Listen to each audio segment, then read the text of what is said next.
The day Nora Gray collapsed on Elias Ward's land, she had been walking for 3 days straight with nothing but prairie dust in her lungs and her dying son in her arms. She didn't know the silent rancher who found her would become her salvation, or that his proposal would be the strangest, most honest thing anyone had ever offered her. This is the story of two broken people who built a family from nothing but necessity and something fiercer than love, the will to survive together. Stay with me until the end and comment what city you're watching from. I want to see how far this story travels. The sun had no mercy that afternoon. It hung like a brass coin in the bleached sky, beating down on the Oklahoma prairie with the kind of heat that made the air shimmer and dance like water that wasn't there. The red dirt road stretched endlessly in both directions, cutting through dried grassland that whispered and rattled in the hot wind. Nothing moved except the heat waves and the occasional tumbling of sagebrush across the hardpan earth. Then, a figure appeared on the horizon. At first it was just a dark smudge against the glare, wavering in the heat mirage. But as minutes crawled by, the shape resolved itself into a woman, thin, exhausted, carrying something in her arms. Her dress, once perhaps a respectable calico blue, was now gray with road dust and stained with sweat. Her dark hair had come loose from its pins and hung in tangled ropes down her back. But it was her walk that told the real story. The stumbling, determined shuffle of someone who had been moving forward only because stopping meant death. Nora Gray had been walking for 3 days. 3 days since the boarding house in Tulsa had thrown her out for lack of payment. 3 days since she'd spent her last nickel on a piece of bread she'd softened with water and fed to her son in tiny portions. 3 days since she'd slept anywhere but the side of the road, curled around her boy to keep the night chill off him. Her arms ached with the weight of him. Tommy was 4 years old and small for his age. Hunger had seen to that.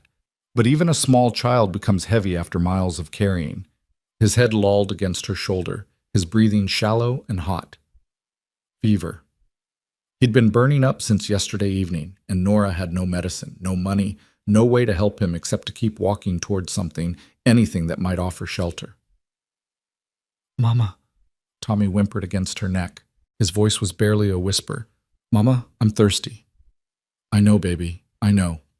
Nora's own voice cracked. Her lips were split and bleeding, her throat so dry that swallowing felt like dragging sandpaper down her gullet. Just a little further, just a little more.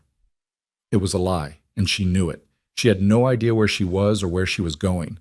The people in the last town, what was it called? She couldn't remember, had made it clear that a widow woman with a fatherless child wasn't welcome. The shopkeeper had refused her when she'd tried to trade her wedding ring for food. "That thing ain't worth $1, he'd sneered, "and we don't give charity to women of your kind." Your kind. As if widowhood were a moral failing. As if losing James to the influenza made her somehow less than human. Nora's vision blurred, and for a moment she wasn't sure if it was tears or the heat playing tricks. She blinked hard, forcing herself to focus. Ahead, the road curved slightly, and beyond it, was that a structure? Or just another cruel mirage? She squinted, barely daring to hope. Buildings. Real buildings, not phantoms conjured by her desperate mind.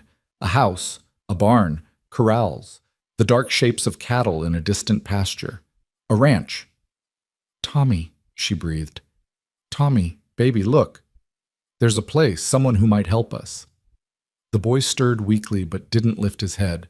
His small body was furnace hot against hers, and terror seized Nora's heart in a cold fist. He was getting worse. If she didn't find help soon, she wouldn't finish that thought, couldn't. Nora forced her legs to move faster, though they trembled with exhaustion and threatened to buckle with each step. The ranch grew larger as she approached, and she could make out more details now. A solid 2-story house with a wraparound porch, painted white but weathered by years of prairie sun and wind. The barn was enormous, red paint fading to rust in patches. Split rail fences marked out paddocks where a few horses stood motionless in the shade. Everything looked well maintained but somehow empty, as if the place were holding its breath. There were no people visible anywhere. Nora reached the gate, a simple wooden affair hanging between 2 posts, and stood there swaying, gathering what little remained of her strength. Her pride, the last thing she had left besides her son, warred with her desperation. She had never begged in her life, never asked for charity.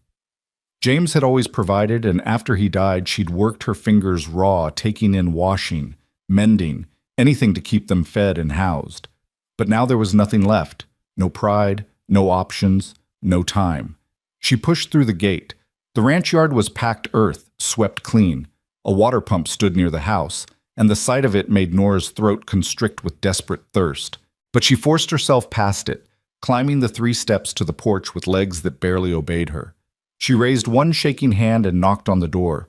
The sound was pathetically weak, barely audible. She knocked again, harder, using the last of her strength. Nothing.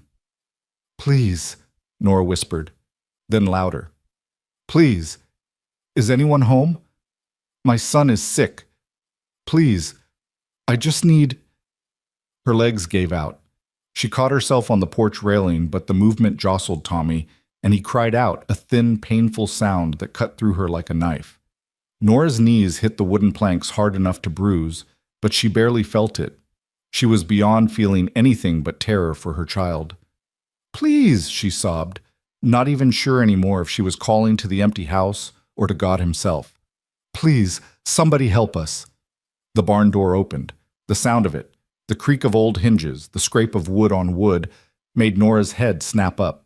A man stood in the barn's shadowed entrance, tall and broad-shouldered, his face obscured by the brim of a weather-beaten hat. For a long moment he didn't move, and Nora had the irrational thought that perhaps he wasn't real, that desperation had finally broken her mind and conjured help where none existed. Then he stepped forward into the sunlight, and she saw him clearly. He was perhaps 40, with the weathered, sun-darkened skin of a man who'd spent his life outdoors. His face was all hard angles, sharp cheekbones, a strong jaw shadowed with stubble, a straight nose that looked like it had been broken once and healed slightly crooked. But it was his eyes that struck her, dark and watchful, holding an expression she couldn't quite read. Not hostile, but not welcoming either. Guarded, she thought, like a man who'd learned not to trust easily.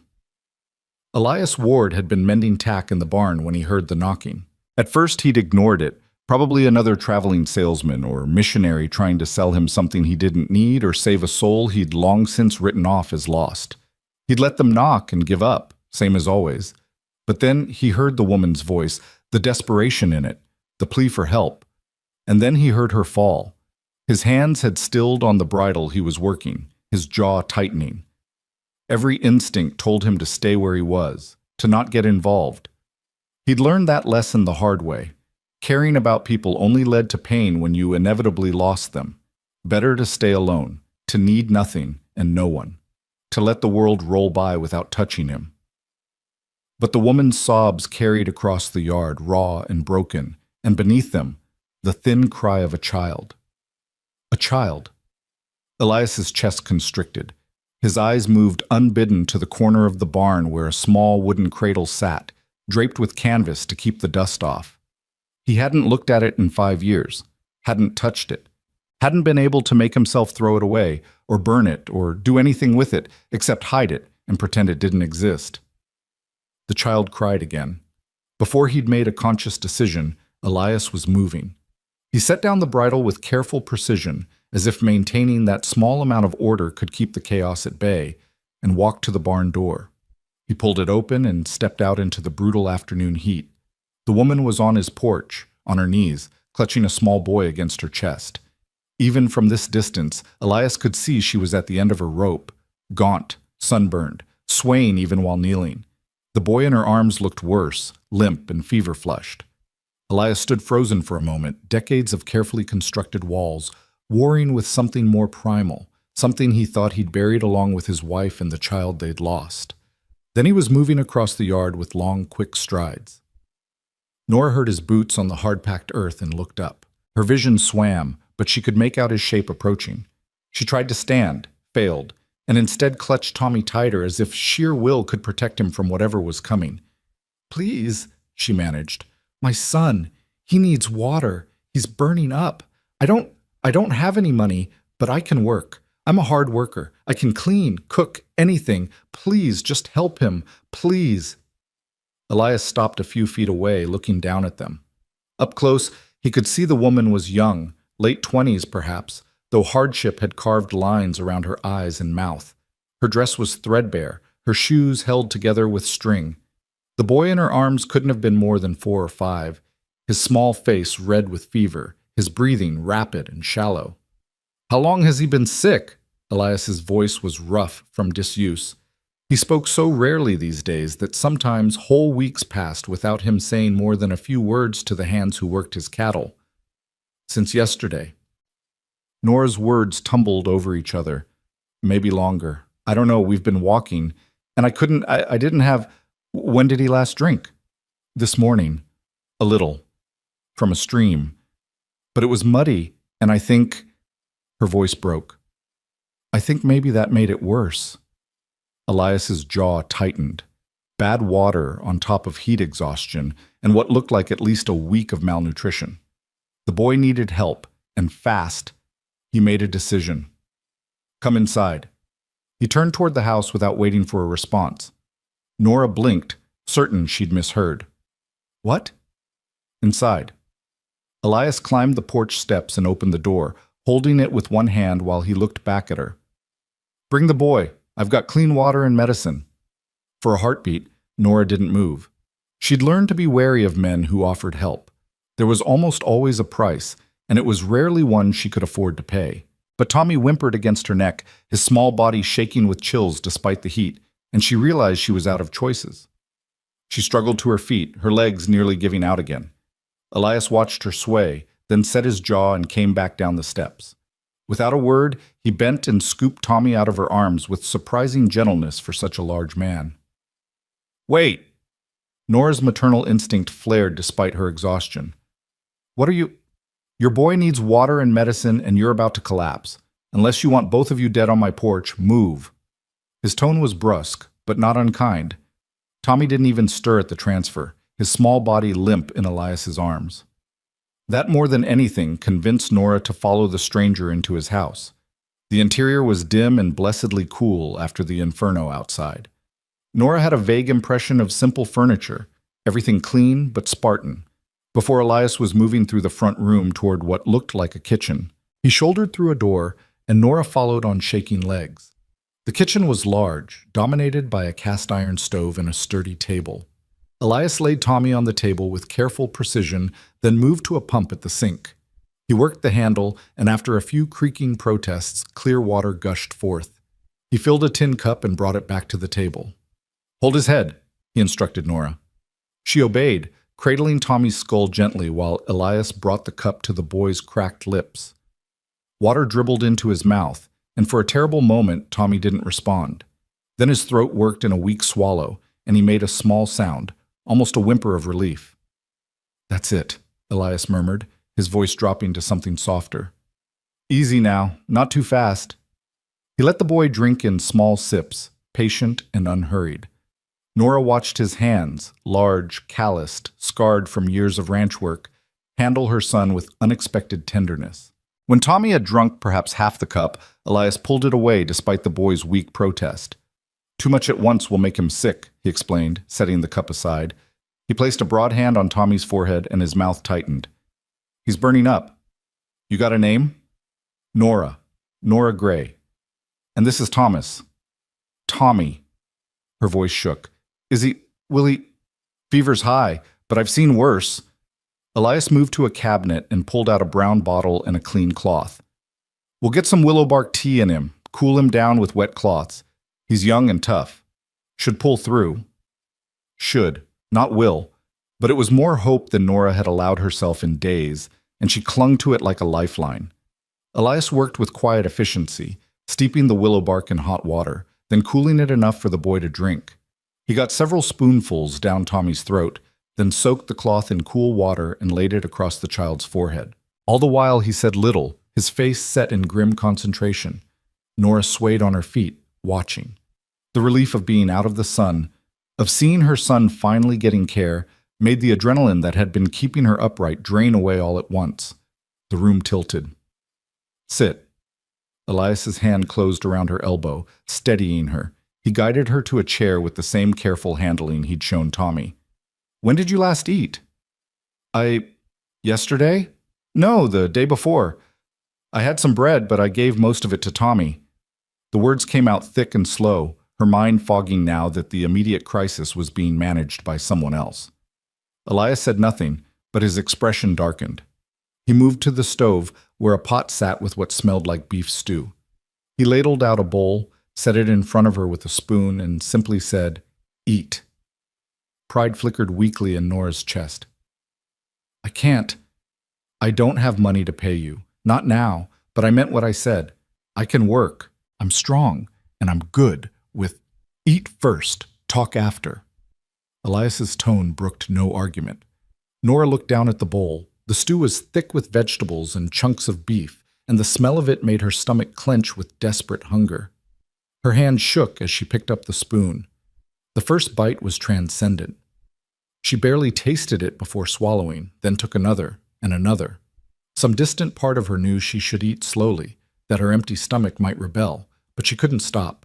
She was halfway through the bowl before she realized she was crying, tears dripping silently into the stew. Elias had turned away, ostensibly to check on Tommy again, but really to give the woman some privacy for her breakdown. He refreshed the cloth on the boy's forehead, checked his breathing, and tried to ignore the sound of quiet weeping behind him. He didn't like this. Didn't like having people in his house, disrupting the careful emptiness he'd cultivated. Didn't like the way the boy's small face reminded him of things he'd worked years to forget.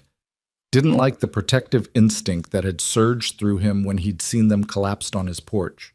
But he couldn't turn them away. Whatever his failings, and Lord knew he had plenty, Elias Ward had never been the kind of man who could ignore someone in need, even if it would be easier, even if it would hurt less. Behind him, Nora's crying subsided to hiccuping breaths. "I'm sorry," she whispered. "I'm so sorry. I don't normally—" "Finish eating," Elias said, still not turning around.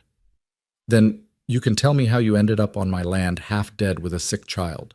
It wasn't a question, but it wasn't cruel either. Just a statement of fact, delivered in that same flat, emotionless tone he seemed to use for everything. Nora finished the stew, scraping the bowl clean with shaking hands. The food sat heavy and warm in her stomach, making her realize just how close to the edge she'd been. Another day, maybe two, and she would have collapsed for real, and Tommy would have... She couldn't finish that thought. "Thank you," she said quietly. Words aren't enough, but thank you." Elias finally turned back to her. His dark eyes studied her for a long moment, taking in her gaunt face, her worn-down appearance, the desperate gratitude written in every line of her body. Then he nodded once, sharp and brief. "Your boy will sleep for a while. The willow bark will help the fever come down, but he needs rest and more water when he wakes. You look like you could use the same." "I can sleep in the barn," Nora said quickly. "I don't want to impose, and I meant what I said about working. Just tell me what needs doing, and There's a spare room upstairs, take it." Elias moved toward the kitchen door, clearly ending the conversation. "We'll talk about work and payment when you're both recovered. For now, just rest." "But Mrs. Gray?" He paused at the doorway, his back to her. "I'm not a good man, and I'm not kind. But I'm practical. You and your boy are no use to me dead or sick. So you'll rest, you'll recover, and then we'll figure out what comes next. Understand?" It was the longest speech he'd made, and it was delivered in that same flat tone, as if he were discussing the weather or the price of cattle. But something in it, maybe the brutal honesty, maybe the acknowledgement that there would be a "what comes next," made Nora's throat close up. "I understand," she managed. "Good." Elias walked out, his boots heavy on the wooden floor. Nora sat alone in the kitchen with her sleeping son on the table beside her, and for the first time in months, maybe years, allowed herself to believe that maybe, just maybe, they might survive after all. The spare room was small but clean, with a narrow bed, a washstand, and a window that looked out over the prairie. Elias had carried Tommy up and laid him on the bed while Nora followed, her legs barely making the stairs. He'd left them with fresh water, more willow bark tea, and instructions to call if the boy worsened. Then he'd retreated to the barn, where he belonged. Now, as the sun began its slow descent toward the horizon, Elias stood in the barn's dim interior and stared at nothing. His hands were busy. They were always busy, always working, always moving, because if they stopped, he'd have to think, cleaning and oiling tack that didn't need it. What the hell had he done? He'd promised himself after Sarah died that he wouldn't let anyone close again. Wouldn't care. Wouldn't risk the kind of gut-wrenching agony that came from loving someone and losing them. And for 5 years, he'd kept that promise. He'd run his ranch, worked until exhaustion made sleep possible, and avoided the town and its people as much as he could. And now he had a woman and child under his roof. A woman with haunted eyes and a desperation that reminded him too much of Sarah in those final days, when the fever took her and there was nothing he could do but watch her slip away. A boy with his son's coloring, burning with fever just like... No. Elias shut that thought down hard. Tommy wasn't his son, would never be his son. The boy was just a stranger's child who happened to get sick at the wrong time, and Nora Gray was just a woman who needed help. He'd give them a few days to recover, maybe offer her some work to earn supplies and money for wherever she was headed next, and then they'd be gone. That was the plan. Simple, practical, safe. So why did his chest feel tight every time he thought about them leaving? Fool, Elias muttered to himself, attacking a stirrup with the oil rag harder than necessary. Damn fool. Upstairs in the house, Nora sat beside Tommy's bed and watched her son sleep. The fever hadn't broken yet, but it hadn't gotten worse either, and his breathing seemed easier. She'd been sponging him with cool water every hour, getting him to drink when he stirred, following the rancher's instructions to the letter. The rancher. Elias Ward. She'd seen his name on a piece of mail on the kitchen table. She knew almost nothing about him, except that he lived alone, spoke little, and had saved their lives without asking for anything in return.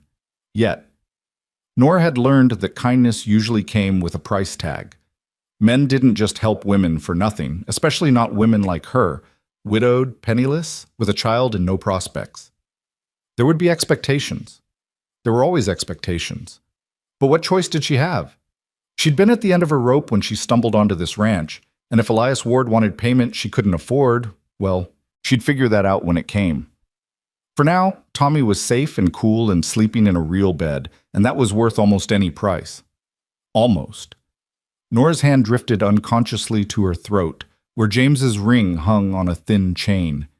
She'd been too afraid to wear it on her finger while traveling, afraid someone would steal it, or that she'd have to sell it. It was all she had left of her husband, of the life they'd built before the influenza swept through Tulsa like wildfire and took him in 3 days. "I'm trying, James," she whispered to the ring, to the memory of the man she'd loved. "I'm trying so hard to keep him safe. I don't know what I'm doing, but I'm trying." The ring didn't answer, of course. The dead never did.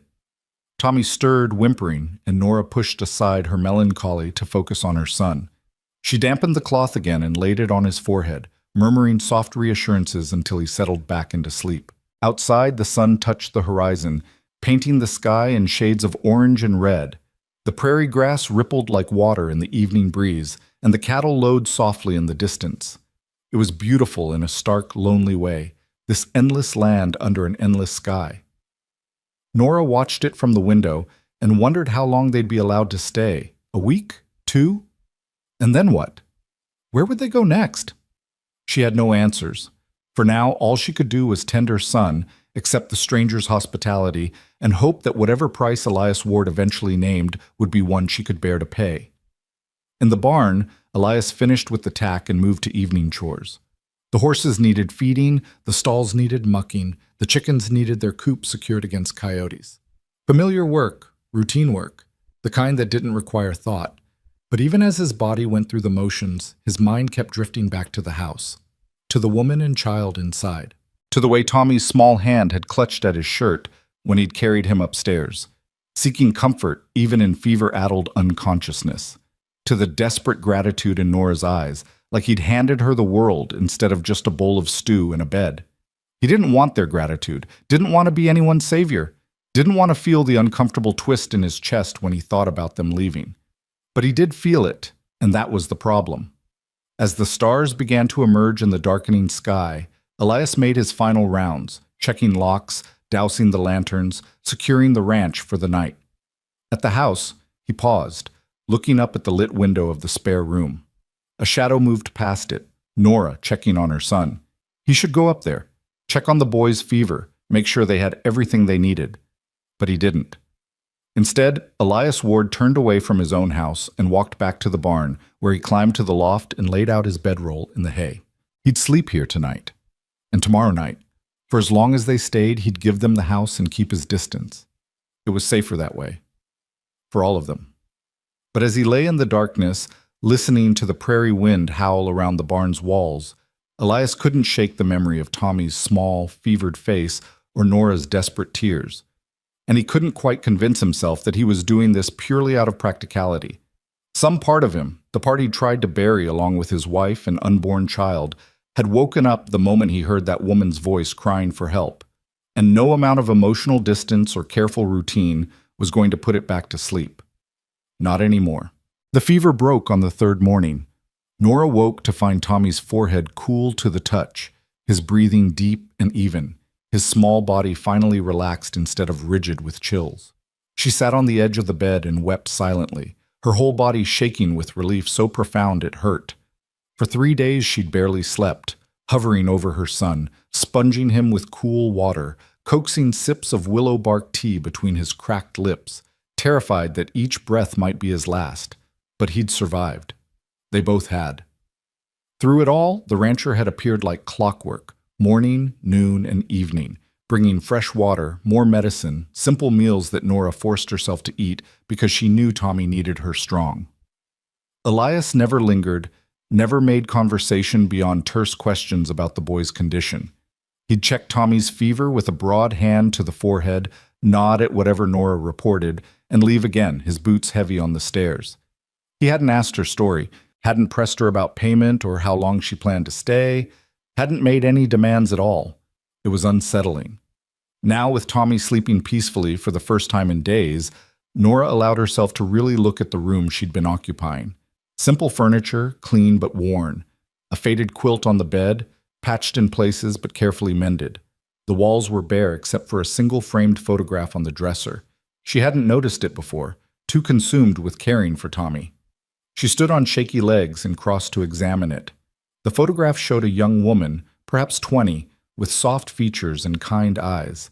She wore a high-necked dress and held flowers, smiling at something beyond the camera's frame. Written in faded ink at the bottom, Sarah, 1895. Nora's fingers traced the frame's edge. A wife then, or had been.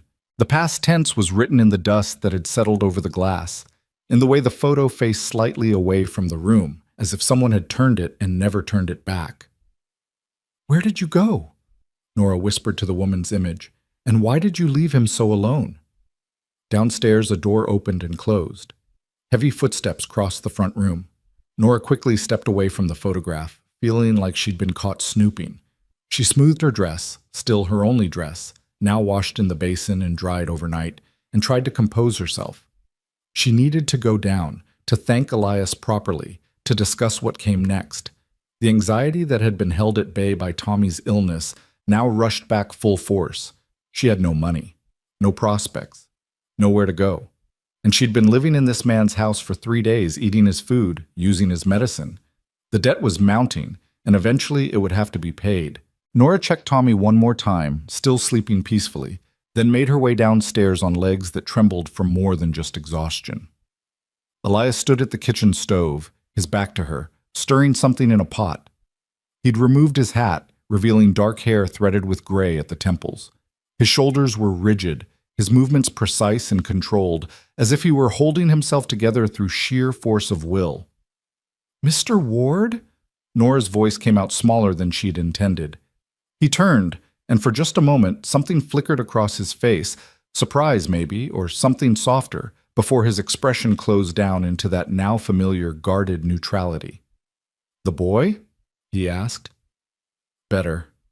The fever broke. He's sleeping, but it's real sleep now, not—" She gestured helplessly. "He's going to be all right, thanks to you." Elias nodded once and turned back to the stove. "Good. He'll need food when he wakes.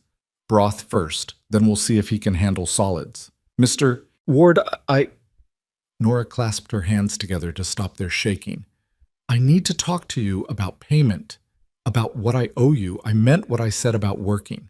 I'm strong, and I'm a hard worker. I can clean, cook, tend animals, whatever you need.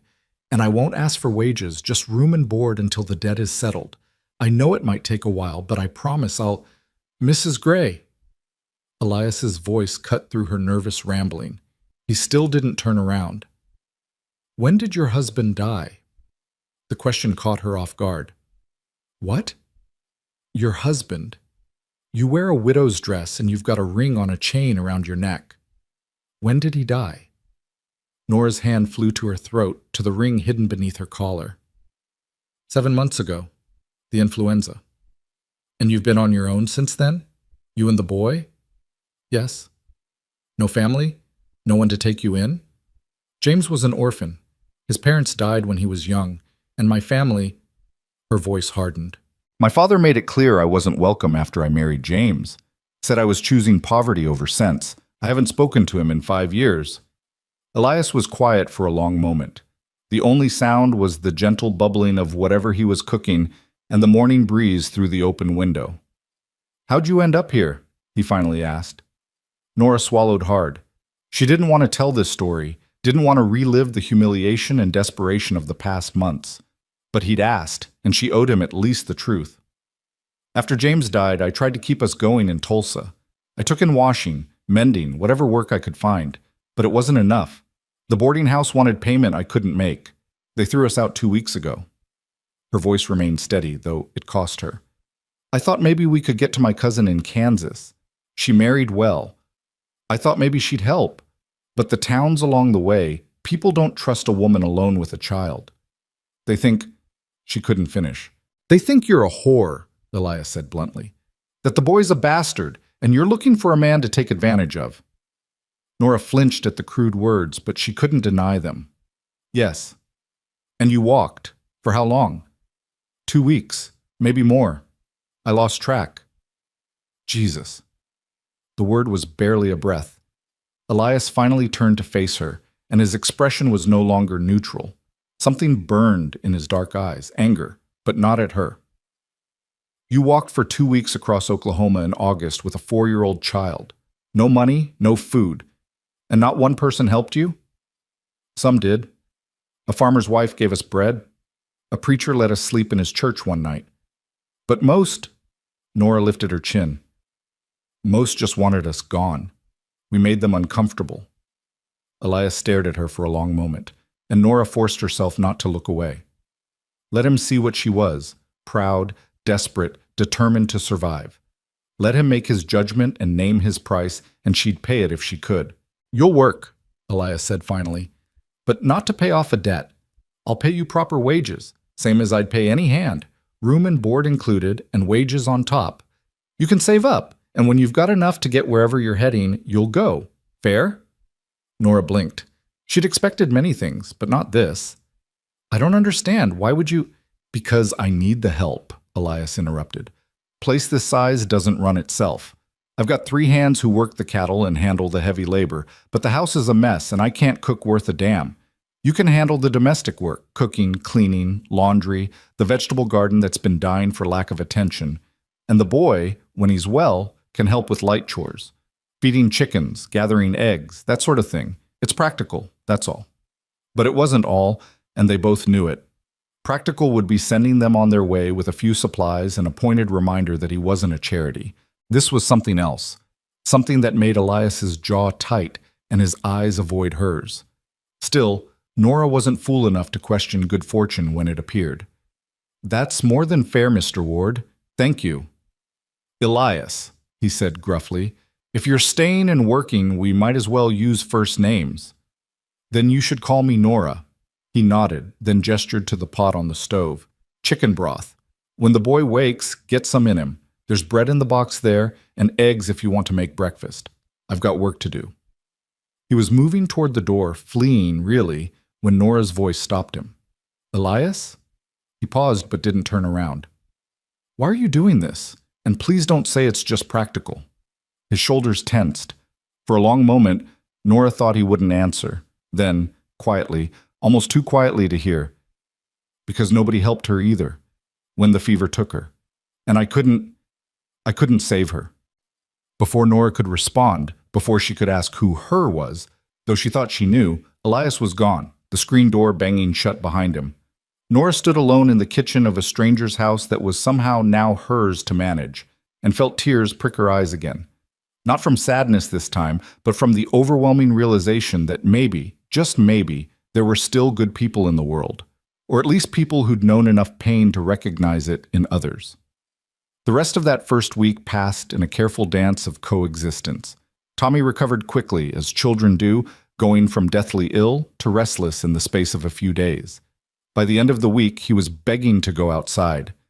And Nora, after getting Elias's gruff approval, let him explore the ranch yard under strict instructions not to wander far.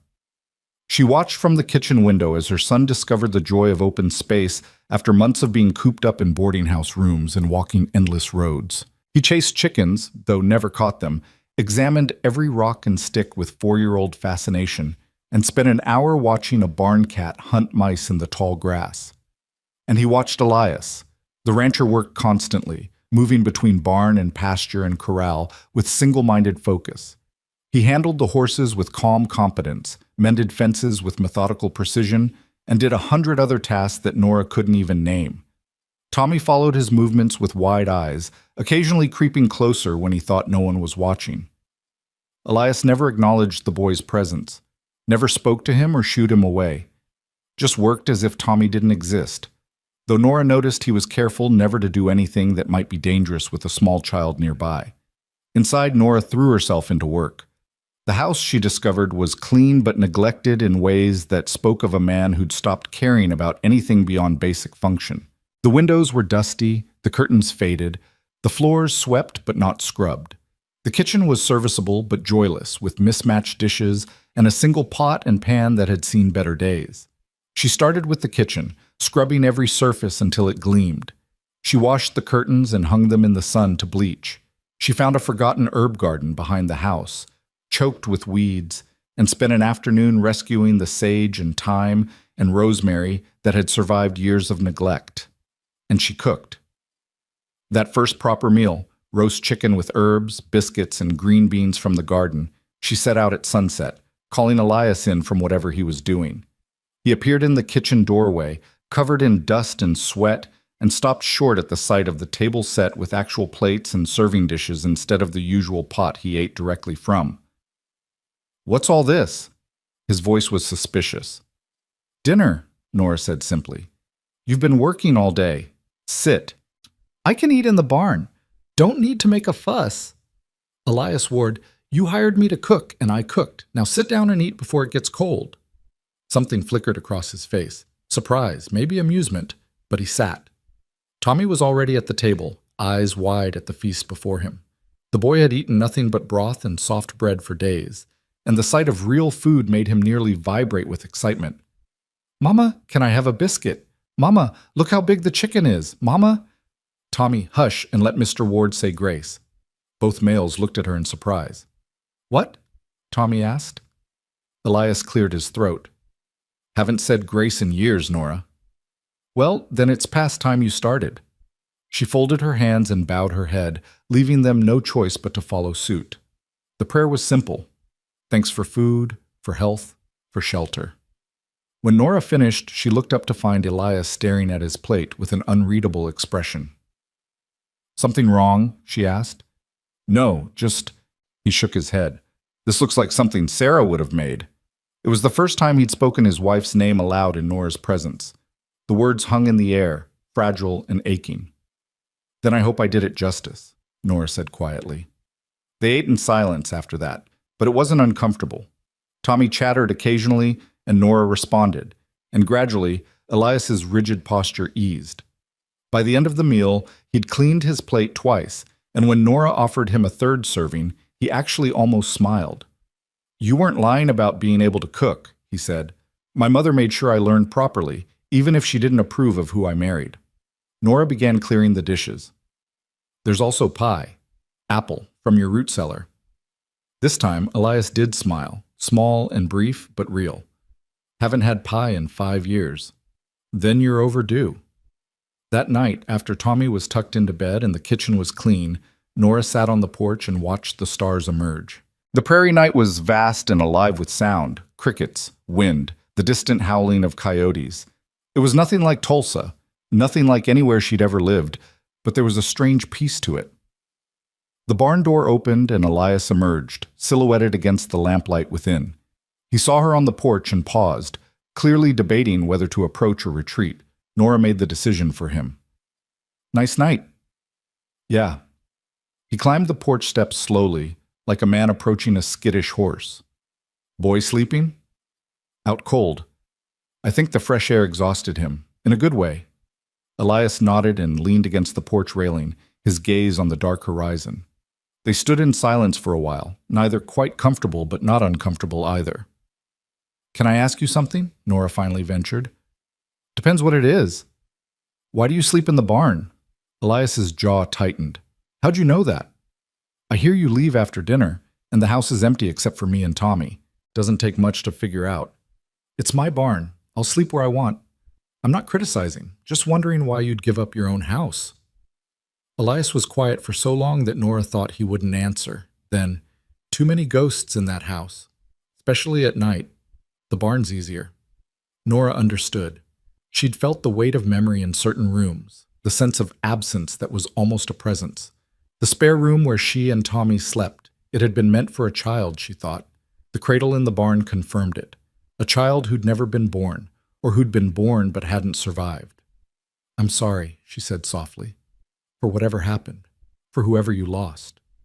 Not your concern. Maybe not, but I'm sorry anyway." Elias pushed off the railing, preparing to retreat again, but then he surprised her by speaking. "Sarah and I were married 3 years. She got pregnant twice. Lost the first at 5 months. The second," his voice went rough. "The second time the baby came early. Lived for 2 days. Sarah held on for another week, but the fever from the birth, doctors couldn't stop it, so I lost them both." Nora's throat closed. "Elias, that was 5 years ago. I'm fine now." The words were clipped, defensive. "Just don't like sleeping in a house that still feels like hers. That's all. The barn suits me fine." He walked away before she could respond, disappearing into the darkness beyond the porch light. Nora sat alone with the weight of his grief, understanding now why he'd helped them, why he'd looked at Tommy's fevered face with such tight-jawed intensity, why he'd given them everything and asked for nothing.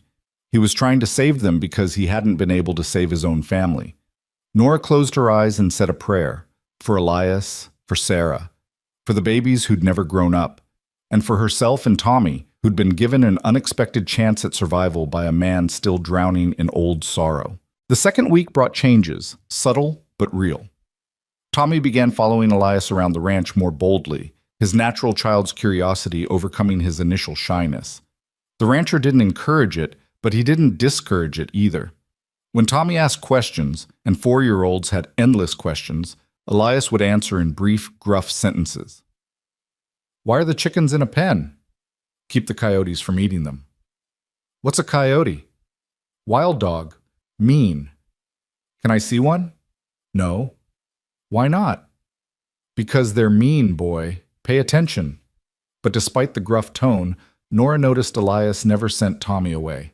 And once, from the kitchen window, she saw Elias pause in his work to steady Tommy when the boy climbed on a fence rail to get a better look at the horses. Just a hand on the small shoulder, brief and careful, before he moved on. But it was there. The 3 ranch hands appeared midweek, weather-beaten men in their 40s and 50s who worked the cattle in the far pastures and lived in the bunkhouse beyond the barn. They were surprised to find Nora at the house, and even more surprised when Elias introduced her. "Mrs. Gray will be handling the cooking and domestic work. You want meals? You come to the house at mealtimes. Understood?" The men, Hank, Pete, and old Charlie, nodded and murmured their ma'ams with varying degrees of curiosity and approval. Hank, the youngest, had a kind face that crinkled when he smiled at Tommy. Pete was reserved, watching Nora with neutral assessment. Charlie just looked grateful that someone besides Elias would be cooking. "Can't be worse than the boss's attempts," he muttered, and the others chuckled. Elias scowled. "My cooking's fine." "Your cooking's tolerable," Hank corrected, "but I ain't gonna miss it none." That night, Nora cooked for 5 instead of 3, and the men ate with the enthusiasm of people who'd been making do with basic rations for too long. Charlie actually teared up over her cornbread. "Ma'am, you're a blessing," he declared, "a pure blessing." After that, the hands appeared for every meal, and gradually the house felt less empty. There was conversation at the table, work talk mostly, discussion of cattle prices and fence repairs and which pastures needed rotating. Nora listened and learned, piecing together the shape of Elias's operation. He ran about 200 head of cattle, modest by ranch standards, but enough to make a living. The land had been in his family for 2 generations, passed down from his father. He was respected in the area, known as a fair dealer and a hard worker, but also as a man who kept to himself. The hands were loyal, which spoke well of him. Tommy absorbed it all with wide eyes, occasionally piping up with questions that made the men smile, and Elias's mouth twitched toward something almost like amusement. "Mr. Elias, do the cows have names?" "No, boy." "Why not?" "Because there's 200 of them." "I could name them. I'm good at names." "I'm sure you are." "That one could be Bessie, and that one could be—" "Eat your dinner, Tommy," Nora interrupted gently, hiding her smile. As the days passed, Nora fell into a rhythm. Rise before dawn to start breakfast. Feed the chickens while the coffee brewed. Prepare meals, clean the house, tend the garden. Wash clothes in the big copper basin behind the house and hang them in the sun. Mend work shirts with patches on patches. Bake bread every other day, filling the house with yeast and warmth. It was hard work, but it was honest work. And for the first time since James died, Nora felt useful. Felt like she had a purpose beyond simple survival. And every week, Elias left her wages on the kitchen table. More than fair, calculated down to the penny. Nora saved every cent in a small cloth bag hidden in her room, watching it slowly grow. Her nest egg. Her ticket to somewhere else, eventually. The thought of leaving made her chest tight in a way she didn't want to examine too closely. On the 3rd Sunday, the day the hands took off and rode into town, Elias announced he needed to go to town for supplies. "You and the boy can come if you want," he said gruffly over breakfast. "Might be good for you to see the place, meet people." Nora hesitated. Her experiences with small-town people hadn't been positive lately, but Tommy's eyes lit up with excitement, and she couldn't bear to disappoint him. "All right, thank you." The town, Redemption, population maybe 200, was a collection of wooden buildings along a single main street. A general store, a saloon, a church, a blacksmith, a handful of houses. The kind of place where everyone knew everyone, and strangers were immediately noticed. Elias pulled the wagon up in front of the general store and climbed down, then helped Nora and Tommy descend. Several people on the street had stopped to stare, their expressions ranging from curious to disapproving. "Stay close," Elias murmured, his hand briefly touching Nora's elbow. Not possessive, just protective. Inside the store, a thin woman with sharp eyes and a sharper expression stood behind the counter. Her gaze swept over Nora, taking in her worn dress and the child at her side, and her mouth pursed. "Elias," she said coolly, "been a while." "Mrs. Patterson, need to place an order." Elias handed over a list, his tone flat. The woman read the list, her eyebrows climbing. "This is enough food for more than one person." "That's right." "Heard you had someone staying out at your place." Mrs. Patterson's gaze slid to Nora, calculating and cold. "A woman, with a child. Mrs. Gray is my housekeeper," Elias said, his voice taking on an edge. "She's working for wages, same as my hands. If that's a problem for you, I can take my business to Miller's place in the next town." Mrs. Patterson's expression soured, but she nodded. No problem at all, just making conversation. But as Nora browsed the store with Tommy, she felt eyes on her back, heard the whispers starting even before they left. "That's her, the widow woman. Showed up out of nowhere, I heard, half dead." "Convenient, isn't it? Man like Elias Ward, all alone, and a pretty woman just happens to need help." "You think he's—" "What else would she be doing there? And that boy, whose is he really?" Nora's face burned, but she kept her head high. She'd endured worse. She could endure this. Elias appeared at her elbow, his expression thunderous. "Got what we need. Let's go." Outside, a small crowd had gathered, women mostly, clustered near the church steps, watching with barely concealed judgment. One of them, an older woman with gray hair and a face like a dried apple, called out, "Elias Ward, you bringing women of ill repute into our town now?" Elias stopped cold. Nora grabbed his arm, feeling the tension coiled in his muscles. "Don't," she whispered. "It'll only make it worse." But Elias shook her off gently and turned to face the women.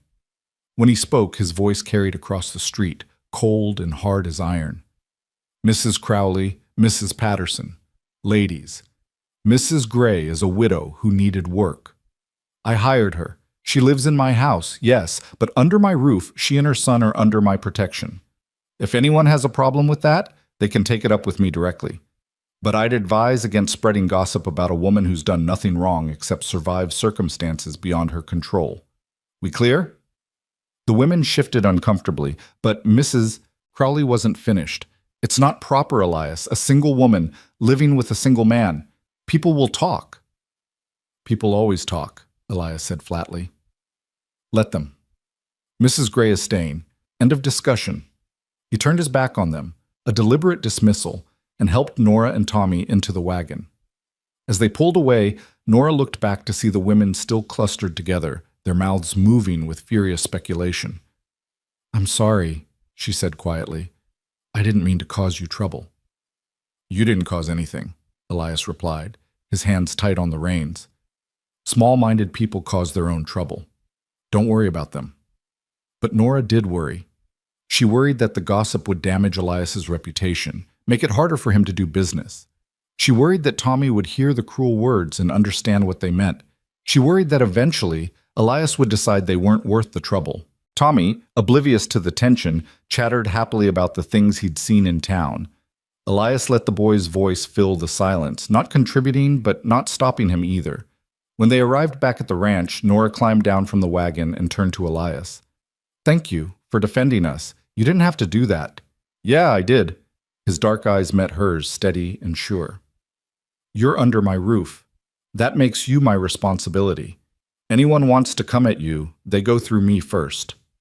Something shifted in Nora's chest at those words. A feeling she couldn't quite name, warm and unsettling and dangerously close to hope. "Still," she said. "Thank you." Elias nodded once, then began unloading supplies, the moment over. But as Nora took Tommy inside and began putting away groceries, she couldn't shake the memory of Elias standing between her and those judgmental women, his voice hard with protective anger. No one had stood up for her in months, not since James died. And even James, as much as she'd loved him, had been gentle and yielding, preferring to avoid conflict rather than confront it. Elias Ward was not gentle, was not yielding. He was granite and resolve, and he'd just made it clear that while Nora was here, she was his to protect. It should have felt presumptuous. Instead, it felt like safety. That night, after Tommy was asleep and the house was quiet, Nora found Elias on the porch again. It was becoming habit, these late evening conversations that weren't quite conversations. Just two people sharing space and silence, sometimes words. "The women in town," Nora said without preamble, "what they're saying about me, about us, it's not going to stop." "Probably not." "It might affect your business, your reputation." "Might." "Elias, I'm serious. If my being here causes you problems—" "Nora." He turned to look at her fully, his expression shadowed in the lamplight. "I don't care what those women think. Haven't cared what anyone thinks for 5 years now. You're here because you needed help and I could give it. You're staying because you work hard and you're good at what you do. That's all that matters. But no buts. You want to leave, that's your choice. But don't leave because of gossip. Life's too short to live by other people's judgments." Nora studied him, this hard, closed-off man who'd somehow become her protector. "When did you stop caring what people thought?" "When Sarah died." His voice was matter-of-fact. "Whole town came to the funeral, brought food, said pretty words. But when I needed help, real help, someone to talk to, someone to help me figure out how to keep living, they disappeared. Decided I wanted to be left alone, so they left me alone. After a while, I realized I preferred it that way." "That's lonely." "Lonely's safe." Nora understood that, had felt it herself. But she also knew that safety could become its own kind of prison. "Thank you anyway," she said softly, "for standing up for us. Whether you care about their opinions or not, it mattered to me." Elias nodded, then pushed off the railing. "Better get some sleep. Early day tomorrow." But before he could leave, Tommy's voice called from inside. "Mama?" Nora hurried in to find her son sitting up in bed, his small face creased with worry. "What is it, baby?" "I had a bad dream. About the walking, about being hot and thirsty." "Oh, sweetheart." Nora gathered him close. "That's all over now. We're safe here." "But what if we have to leave? What if we have to walk again?" "We won't. Mrs. Gray's right." Elias's voice came from the doorway, startling them both. He stood there, hat in hand, his expression softer than Nora had ever seen it. "You're not walking anywhere, boy.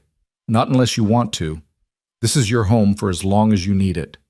Tommy blinked up at him with wide, trusting eyes. "Promise?" Elias hesitated, and Nora saw the war play across his face, the instinct to keep distance fighting against something deeper. Then he stepped into the room and knelt beside the bed, bringing himself down to Tommy's level. "I promise," he said quietly. "Your mama works for me, which means you both stay here. Safe. Understood?" "Yes, sir." Tommy's whole body relaxed. Then, hesitantly, "Mr. Elias, can you tell me a story? Mama's stories are good, but I bet you know different ones." "Tommy, Mr. Ward doesn't have time," Nora began. "Actually," Elias interrupted, surprising them both, "I might know one. About a horse named Thunder. If you want to hear it." Tommy nodded eagerly, snuggling back under the covers. Elias sat on the edge of the bed, and in his rough, unpracticed voice, told a simple story about a wild stallion who learned to trust a rancher. It wasn't polished or fancy, but Tommy hung on every word, his eyelids growing heavier as the tale progressed. By the end, the boy was asleep, one small hand curled near his face. Elias stood carefully, not wanting to wake him. "You're good with him," Nora whispered. "Natural." "Had practice," Elias said quietly. "Or thought I would. Before, He didn't finish, but he didn't need to. The ghost of the son he'd never gotten to raise hung in the air between them." "He likes you," Nora offered. "Tommy, he feels safe with you." "Kid's too trusting. Or maybe he's a better judge of character than you give him credit for." Elias met her eyes in the dim lamplight, and for a moment something passed between them. Understanding, connection, the beginning of something neither was quite ready to name. Then he cleared his throat and stepped back. "Good night, Nora." "Good night, Elias." He left, his footsteps fading down the stairs and out into the night. Nora sat beside her sleeping son and felt the walls around her heart, walls she'd built after James died, walls designed to protect her from more pain, begin to crack just slightly. This ranch, this strange arrangement, this guarded man who showed kindness through actions instead of words, it was all temporary. She knew that. She was saving money, and eventually she and Tommy would move on to somewhere more permanent, somewhere that was really theirs. But as Nora climbed into her own bed and listened to the prairie wind whisper against the windows, she couldn't help wondering what it would be like if they stayed. If this home, this life, this man could somehow become theirs for real. It was a dangerous thought. But in the darkness, alone with her hopes and fears, Nora let herself think it anyway. Just this once. The dangerous thought became dangerous reality on a Tuesday evening in late September, when everything changed. The day had started ordinarily enough. Nora woke before dawn as usual, started breakfast, watched the sky lighten from black to gray to pale gold. Tommy helped her gather eggs, chattering about the wooden horse Elias had been carving for him in the evenings. Small gestures of connection that the rancher would never acknowledge as affection, but were exactly that. The hands came in for breakfast, hungry and good-natured. Elias ate in his usual silence, but Nora had learned to read the subtle shifts in his posture, the almost imperceptible softening around his eyes when Tommy asked him questions. He was thawing, slowly, like frozen ground under a patient sun. After the men left for their work, Nora tackled the week's baking. 6 loaves of bread, 2 pies, biscuits for the next few days. the kitchen filled with warmth and the yeasty smell of rising dough. Tommy played on the floor with wooden blocks Hank had made for him, building and destroying elaborate structures with 4-year-old enthusiasm. It was peaceful, domestic, almost perfect. Then, around mid-afternoon, a horse appeared on the road. Nora saw it from the kitchen window, a single rider, moving at a deliberate pace. Not the casual approach of a neighbor or the hurried gait of someone with urgent business. Something about it made her uneasy, though she couldn't say why. She wiped flour from her hands and stepped onto the porch, shading her eyes against the sun. The rider was a man, she could tell now, wearing city clothes that looked out of place against the prairie backdrop. As he drew closer, something about his build, his posture, sent ice through her veins. No, it couldn't be. But it was. Vincent Gray, James's older brother, rode into the yard with the self-assured bearing of a man who believed the world owed him respect. He was handsome in a sharp, calculated way, dark hair slicked back, expensive suit despite the dust of travel, a smile that never reached his eyes. Nora had met him exactly 3 times. At her wedding, where he'd made it clear he thought James was marrying beneath him, at James's funeral, where he'd offered no comfort but plenty of judgment, and once before that, at a family gathering where his eyes had lingered on her in a way that made her skin crawl. She hadn't seen or heard from him in 7 months, had hoped she never would again. Vincent, Nora's voice came out steady, though her heart hammered against her ribs. What are you doing here? He dismounted with practiced ease and tied his horse to the porch rail, taking his time, making her wait. When he finally looked at her, his smile was all teeth and no warmth. Nora, my dear sister-in-law, I've been looking for you everywhere. His gaze swept over the ranch, assessing, calculating. Interesting place you've landed. Very interesting indeed. I work here, as a housekeeper. She kept her chin up, her hands clasped to hide their trembling. It's honest work. Oh, I'm sure it is. Vincent's tone suggested he believed exactly the opposite. And the man who owns this place, where might he be? Working. What do you want, Vincent? He climbed the porch steps, and Nora had to force herself not to retreat. Vincent had never physically harmed her, but there was a threat in him that went beyond violence, a cold certainty that he would take what he wanted, one way or another. I want what's mine, he said simply. The boy. Thomas. The world tilted. What? My nephew. James's son. He belongs with family, not here in the middle of nowhere with a mother who can't provide for him. Vincent's voice was reasonable, almost kind, which made it worse. I've come to take him back to Tulsa. I can give him a proper home, proper education, opportunities you never could. It's what James would have wanted. You have no right. I have every right. I'm his blood uncle, his guardian by law now that his father is dead. You, on the other hand, are a destitute widow living in sin with a strange man. Oh yes, I heard about your arrangement here. The whole territory's talking about it.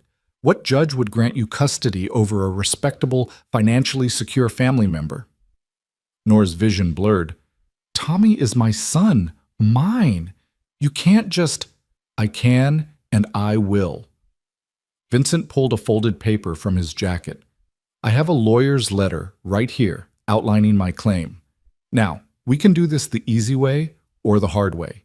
Easy way, you pack the boy's things, what few things he has, and I take him with me today. Hard way, I involve the law, drag this through the courts, and you lose him anyway while destroying whatever shred of reputation you have left. Your choice. Inside the house, Tommy called out, Mama, who's that? Vincent's eyes lit up. There's my nephew, Thomas. Come say hello to your Uncle Vincent. Stay inside, Tommy, Nora called back, her voice sharp with panic. She turned back to Vincent, desperate. Please, please don't do this. He's all I have. He's everything. I'll do anything. Anything? Vincent's smile turned predatory. Well now, that's quite an offer. What exactly did you have in mind? The implication was clear and vile. Nora's stomach turned, but before she could respond, a voice cut through the tension like a knife. You've got about 5 seconds to get off my property before I remove you myself. Elias stood at the edge of the yard, having approached unseen during the confrontation. His hat shadowed his face, but his posture radiated barely contained violence. In his hand, held loosely but unmistakably ready, was a rifle. Vincent turned, assessing this new element.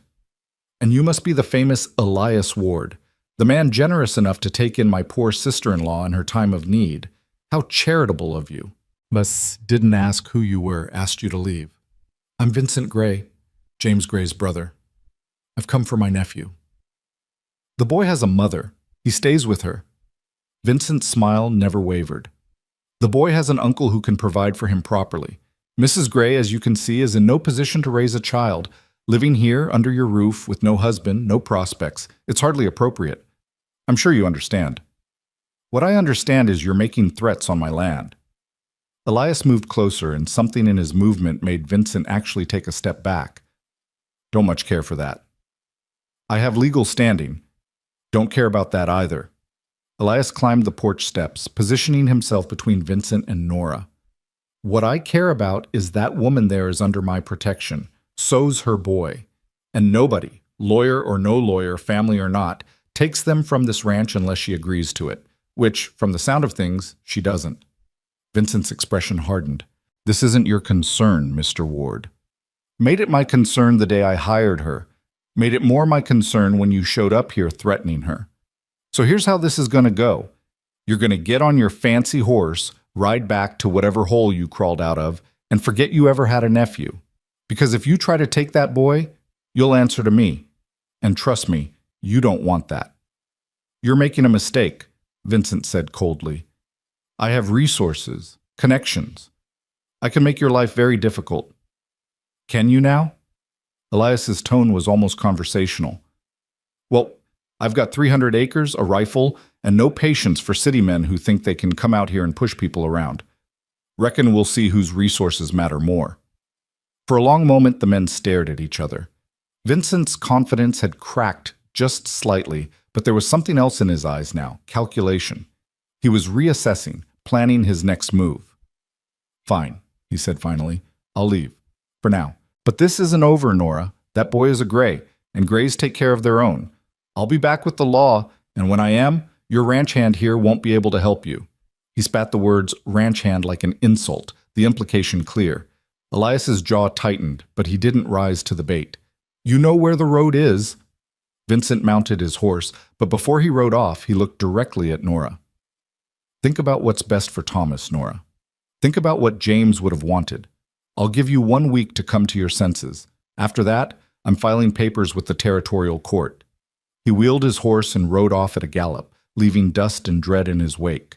Nora's legs gave out. She caught herself on the porch railing, but Elias was there, his hand steady under her elbow, holding her up. Easy now. He's gone. For now, Nora whispered. But he'll be back. He meant it, Elias. He'll take Tommy. He'll use the law, use my reputation, use everything against me, and I don't have the money for a lawyer. I don't have any way to fight him, and he's right, isn't he? A judge will look at me, a widow, working as a housekeeper, living here with you, and they'll give Tommy to Vincent because he has money and respectability, and I have nothing. Stop. Elias's voice was firm. Breathe. You're spiraling. Nora tried, but panic had its claws in her. You don't understand. Vincent isn't a good man. He doesn't want Tommy out of love or duty. He wants him because James inherited some money from their parents, and Tommy is James's heir. Vincent thinks if he has custody of Tommy, he can control that inheritance until Tommy comes of age. He'll put my son in some boarding school and drain every penny James left behind, and Tommy will grow up thinking his mother abandoned him. Then we won't let that happen. How? Nora's voice broke. How do we stop him? You heard him. He has lawyers, connections, the law on his side. And what do I have? A job that barely pays enough to save for rent somewhere else, let alone court fees. A reputation that's been dragged through the mud by town gossip. No husband, no family willing to help. What defense do I possibly have? Elias was quiet for a long moment, his dark eyes fixed on the horizon where Vincent had disappeared. When he spoke, his voice was carefully controlled, as if he were testing each word before releasing it. You could have a husband. Nora's head snapped up. What? A husband. Changes everything. Judge looks at a married couple running a successful ranch versus a bachelor uncle who's never shown interest in the boy until now, Custody goes to the parents. Simple as that. But I'm not married. James is dead, and I'm not. Realization hit her like cold water. Wait, are you suggesting practical solution? Elias interrupted, his tone flat, businesslike. You need a home. I need an heir.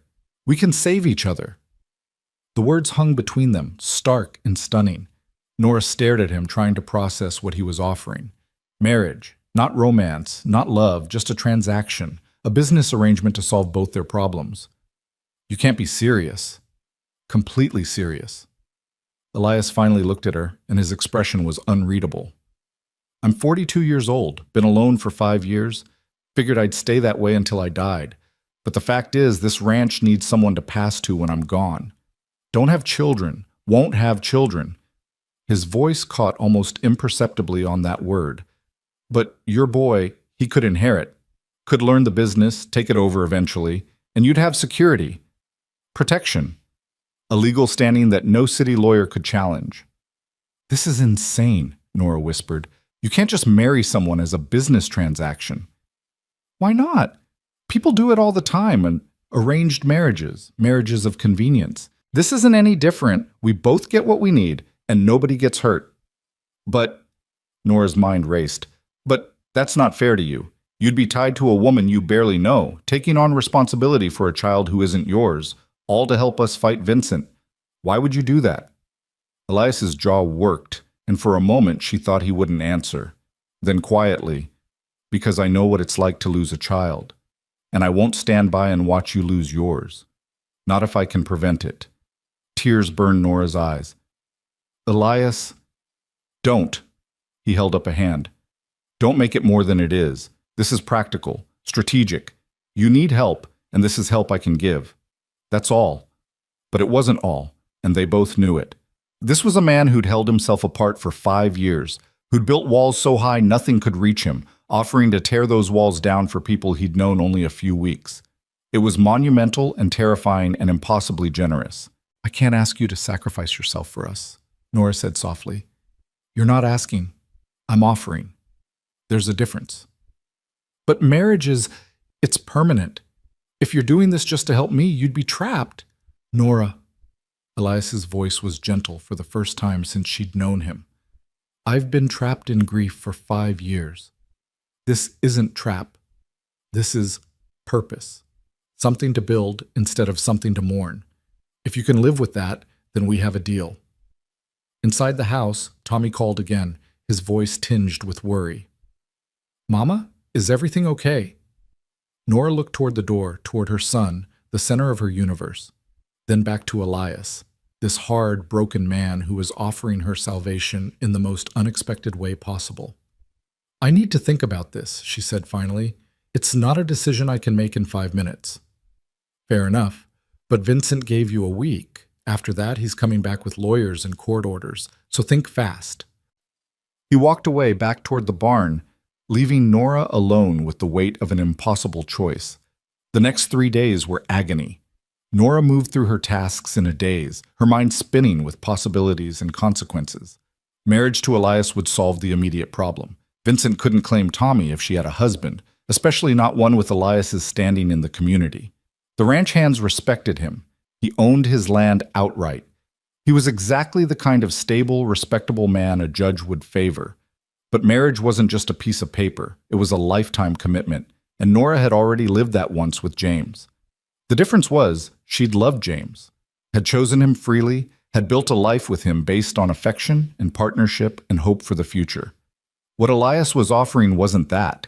It was protection and practicality, security without sentiment. Could she live like that? Could she share a home, a life, a name with a man she didn't love and who didn't love her? More importantly, was it fair to Elias? He'd already lost so much. Did he really understand what he was offering to give up? The possibility of finding real love again, of having a family that was truly his? The questions haunted her through bread making and clothes washing and all the mundane tasks that suddenly felt weighted with significance. Every time she saw Elias, at meals, passing in the yard, once when Tommy dragged him over to see a particularly interesting caterpillar, she searched his face for doubt, for second thoughts. But his expression remained closed, unreadable, giving nothing away.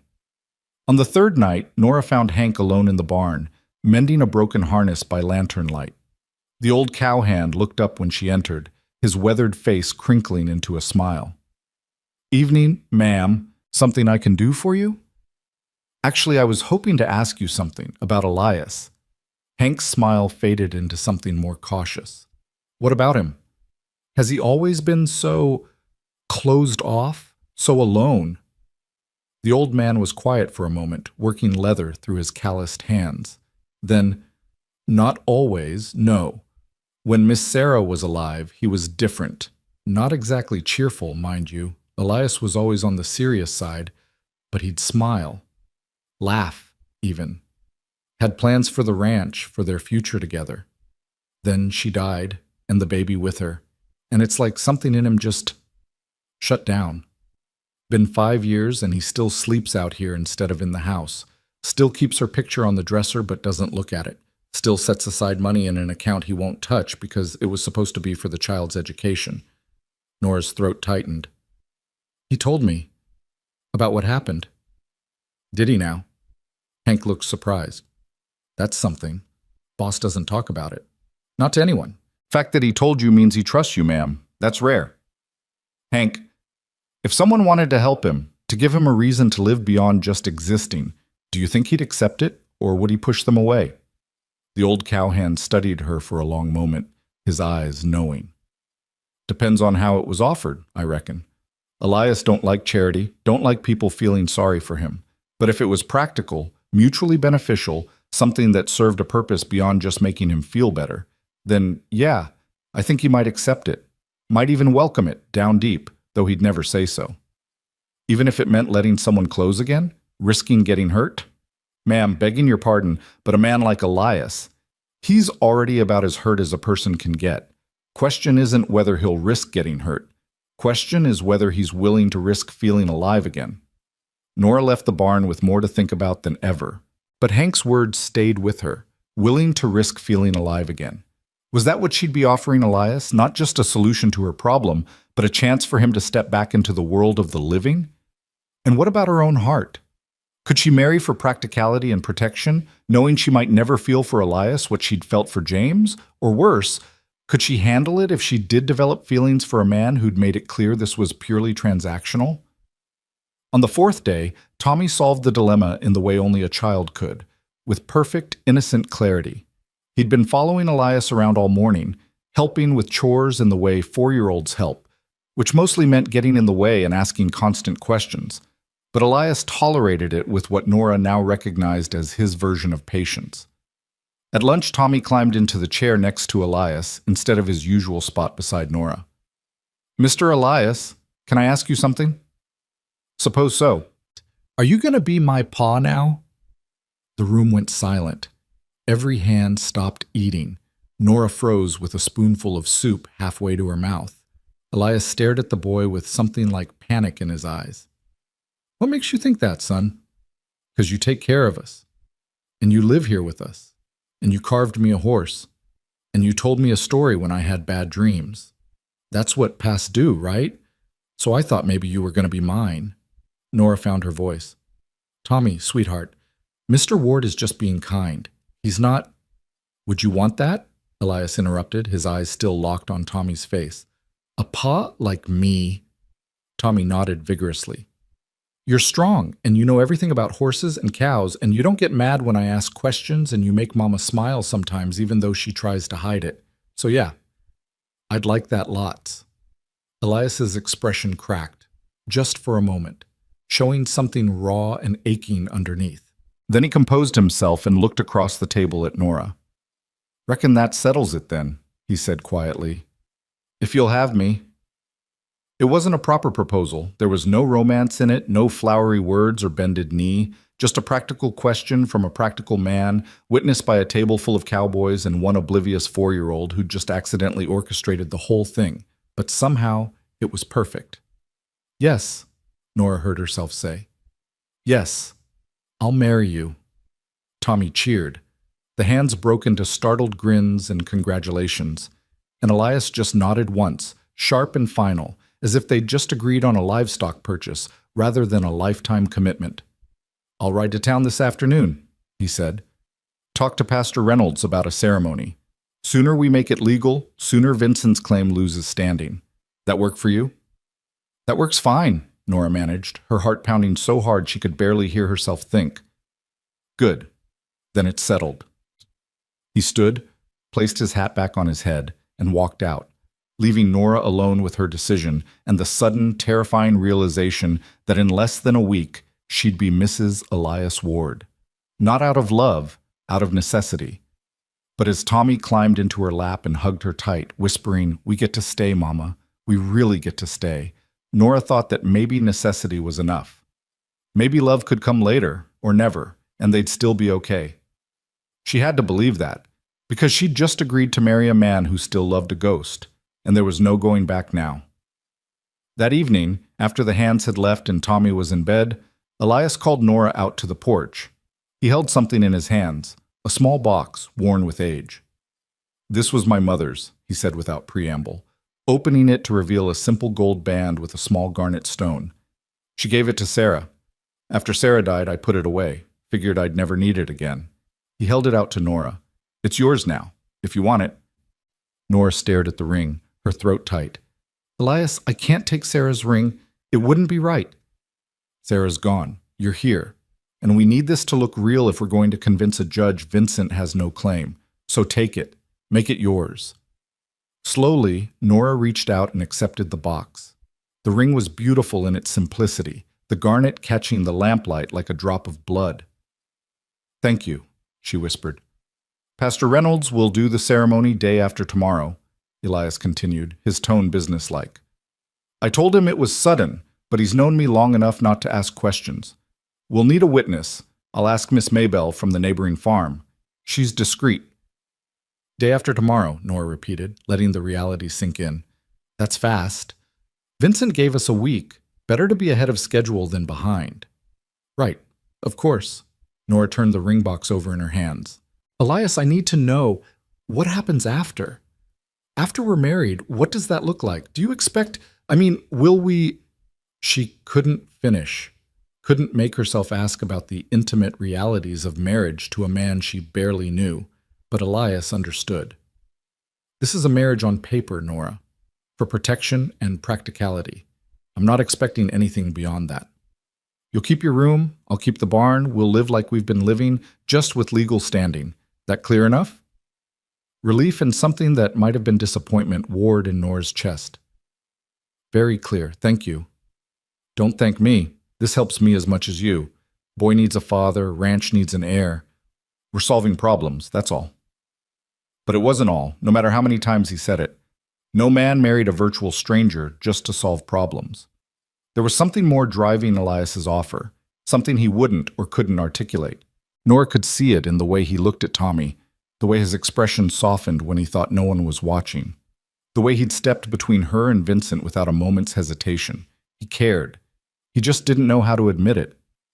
"Still," Nora said softly, "thank you for caring enough to do this. Even if you won't call it that." Elias's jaw tightened, but he didn't deny it. Didn't confirm it either, just nodded and walked away, leaving Nora alone with a dead woman's ring and the weight of a marriage built on everything but love. The day of the wedding dawned gray and cool, autumn asserting itself after weeks of lingering summer heat. Nora woke early, her stomach in knots, and dressed in her only good dress, a simple gray cotton that had seen better days but was at least clean and mended. She looked at herself in the small mirror above the washstand and barely recognized the woman staring back. When she'd married James, she'd been 19 and full of dreams, wearing a white dress her mother had sewn, her hair arranged with real orange blossoms. She'd believed in fairy tales then, in happily ever after, in love conquering all. Now she was 27 and worn down by life, wearing faded gray, about to marry a man who'd made it clear he expected nothing from her beyond her presence. No fairy tale, no happily ever after, just survival, dressed up in legal paperwork. "Mama!" Tommy appeared in the doorway, already dressed in the new clothes Elias had bought him, proper trousers and a button-up shirt. "You look pretty." "Thank you, baby." Nora forced a smile. "You look very handsome." "Are you scared?" The question caught her off guard. What makes you think I'm scared? You're making that face, the one you made when we were walking and you didn't know where we were going, but you pretended you did. Nora's smile became real despite herself. Her son, so observant, so wise beyond his years. She knelt down and pulled him into a hug. Maybe a little scared, she admitted, but it's going to be okay. Mr. Ward is a good man, and this means we get to stay here, safe, together. That's what matters. And he'll be my pa for real? Yes, for real. Good. Tommy hugged her tighter. 'Cause I like him. He's quiet, but he listens when I talk. And he doesn't get angry like Uncle Vincent does. The mention of Vincent sent a chill through Nora. They were doing this because of him, because of the threat he represented. In a way, Vincent had forced this marriage as surely as if he'd held a gun to their heads. But Nora pushed the thought away. This was her choice, hers and Elias's. Vincent didn't get to taint it. The ceremony was held in the kitchen, of all places, with Miss Maybelle from the neighboring farm and the 3 ranch hands as witnesses. Pastor Reynolds, a kind-faced man in his 60s, had agreed to perform the service despite the unusual circumstances. Elias stood by the window, dressed in what was clearly his only suit, dark wool, slightly worn at the elbows but clean and pressed. He'd shaved and combed his hair back, and the effort he'd made, small as it was, touched something in Nora's chest. He looked up when she entered, and for just a moment something flickered in his eyes.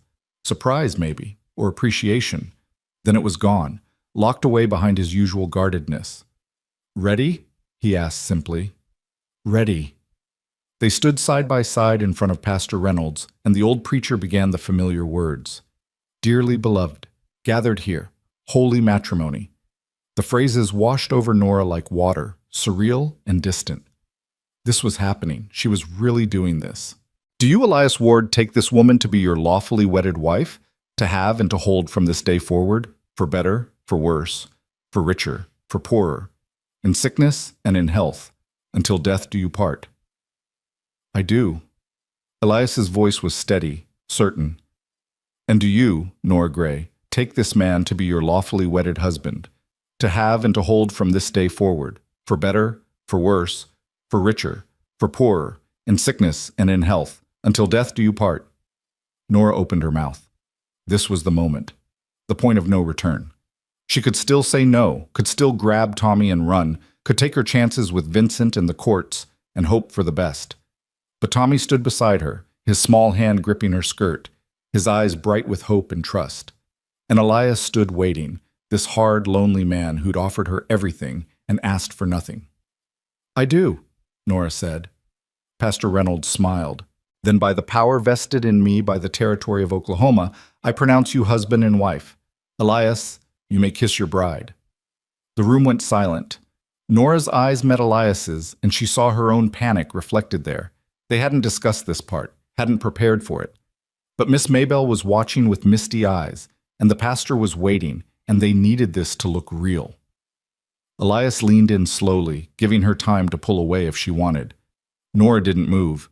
His lips brushed hers, barely a touch, over almost before it began, chaste and brief, and nothing like a real wedding kiss.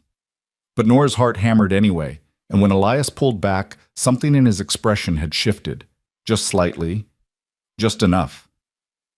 "Congratulations," Pastor Reynolds said warmly, breaking the moment. "May your marriage be blessed with peace and prosperity." The hands cheered. Miss Maybelle dabbed at her eyes. Tommy whooped and threw his arms around both of them at once, creating an awkward 3-way embrace that made everyone laugh. And just like that, it was done. Nora Gray was now Nora Ward, and there was no going back. The celebration, such as it was, consisted of a simple lunch Miss Maybelle had prepared. Cold chicken, fresh bread, and a cake that was slightly lopsided but tasted like heaven. They ate on the porch, the autumn air crisp and clean, and for a little while, it almost felt like a real wedding, like they were a real family, gathering to celebrate a real union. But as the afternoon wore on and the guests departed, reality settled back in. This wasn't a real marriage. It was a legal maneuver. And now they had to figure out how to live with that. That evening, after Tommy was asleep and the house was quiet, Nora sat alone in what was now legally her home, wearing a ring that had belonged to 2 women before her, married to a man she barely knew. She heard Elias's footsteps on the porch. He was preparing to retreat to the barn, as always. But before he could leave, Nora opened the door. "Elias, wait." He turned, his expression wary. "Something wrong?" "No, I wanted to say that I'll try my best to make this work. To be a good wife, even if it's not a traditional marriage. You've given me and Tommy so much. I want you to know I won't take that for granted." Elias studied her for a long moment. Then, quietly, "I don't think you're broken, Nora, and I'd learn to love right if you let me." The words hung in the air, vulnerable and unexpected. Before Nora could respond, before she could process what he'd just admitted, a voice called out from the road, "Well, well, isn't this touching?" Vincent Gray rode into the yard, and he wasn't alone. Behind him were two men, one wearing a badge, the other in a suit that screamed lawyer. "Hope I'm not interrupting the happy couple," Vincent said with false cheer. "But I told you I'd be back. This is Marshal Cooper and Mr. Thornton, my attorney. We've come to serve papers regarding custody of Thomas Gray. Or should I say, Thomas Ward now. Heard about your hasty little wedding. Very convenient timing." The marshal dismounted, looking uncomfortable. "Ma'am, sir, I'm sorry about this, but Mr. Gray has filed a petition with the territorial court. I need to serve you these papers and inform you of a custody hearing scheduled for 2 weeks from now." He held out an official-looking document. Elias took it, his expression carved from stone. "This legal?" he asked the marshal. "Yes, sir. Mr. Gray is the boy's blood uncle and has standing to petition for custody. The judge will hear both sides and make a determination." Vincent's smile was triumphant. "You see, Nora, your little marriage doesn't change anything. I'm still family. I still have rights. And when I tell the judge about your circumstances, how you stumbled onto this ranch destitute and desperate, how you've been living here unmarried for weeks, how you suddenly married the rancher right before I filed papers, well, it's going to look exactly like what it is, a desperate ploy by a woman of questionable character. You son of a—" Elias started forward, but Nora grabbed his arm. "Don't. That's what he wants." "Smart girl," Vincent said. "For once. See you in court, sister-in-law. Oh, and Elias, I hope your ranch hand wages were worth becoming part of this mess, because when I win, and I will win, you're going to wish you'd stayed out of it." He wheeled his horse and rode off, the lawyer following. The marshal lingered, looking apologetic. "For what it's worth," he said quietly, "I hope you folks work this out. Boy looked happy here, from what I could see. But the law's the law. You'll need to appear at the courthouse in 2 weeks. Bring whatever documentation you can. Marriage certificate, proof of income, character witnesses. It'll help your case." He tipped his hat and left, leaving Elias and Nora standing in the yard, the custody papers heavy in Elias's hand. "He knew," Nora whispered. "Somehow he knew we'd get married, and he waited just long enough to make it look suspicious. He played us. Maybe. But we're not beat yet." Elias's voice was hard, determined. "We've got 2 weeks to build a case, to show we're a real family, not some hastily arranged fraud. And we will. Because I'll be damned if I let that man take your son." Nora looked at her husband, and saw something burning in his eyes. Not just determination, not just protective instinct, something deeper, something that looked almost like the love he'd claimed he could learn. "He's hers," Elias had said to Vincent weeks ago, "and he's mine by choice." Now they'd have to prove it, in a courtroom, in front of a judge, with Vincent doing everything in his power to tear them apart. But as Elias's hand found hers in the darkness, his grip strong and steady, Nora allowed herself to believe they might actually win. They had to. Because the alternative, losing Tommy, losing this fragile family they'd built, was unthinkable. The battle was just beginning. The 2 weeks before the hearing passed in a blur of preparation and growing tension. Elias threw himself into building their case with the same methodical focus he brought to everything. He rode into town the day after the papers were served and returned with a lawyer, a sharp-eyed woman named Margaret Hale, who'd built her reputation defending homesteaders against land companies. She wasn't cheap, but Elias paid her retainer without hesitation, drawing from savings he'd kept untouched for years. "Tell me everything," Margaret said that first evening, sitting at the kitchen table with papers spread before her. Every detail of how Mrs. Ward came to be here, your marriage, the boy's condition, Vincent Gray's character. Everything. So they told her. Nora recounted the desperate walk across Oklahoma, Tommy's illness, Elias's intervention. Elias explained the practical arrangement, his need for an heir, the mutual benefit. Margaret listened without judgment, taking notes in quick, precise handwriting. "The timing looks bad," she said finally. "I won't sugarcoat that. Vincent's lawyer will paint this as a fraudulent marriage designed solely to block his custody claim. We need to prove otherwise." "How?" Nora asked, her stomach nodding. "By showing you're a real family. That means documented evidence of cohabitation, joint decisions, shared responsibility for the child. Character witnesses who can testify to your fitness as parents. Financial stability. That works in your favor, Mr. Ward. The ranch is successful and debt-free. But we also need to undermine Vincent's claim that he's acting in the child's best interest." "He's not," Nora said flatly. "He wants control of Tommy's inheritance. James left money for his son's future, and Vincent thinks if he has custody, he can access it." Margaret's expression sharpened. "Can you prove that?" "No, but I know my brother-in-law. He's never shown interest in Tommy before. Never visited, never sent money after James died, never offered help when we were starving on the streets.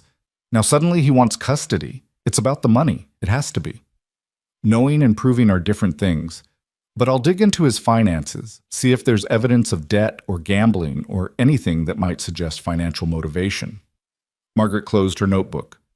"In the meantime, you two need to look like a married couple. That means appearing together publicly, being seen as a unit. No more sleeping in the barn, Mr. Ward." Elias's jaw tightened. "That's not—" "We agreed." "I don't care what you agreed.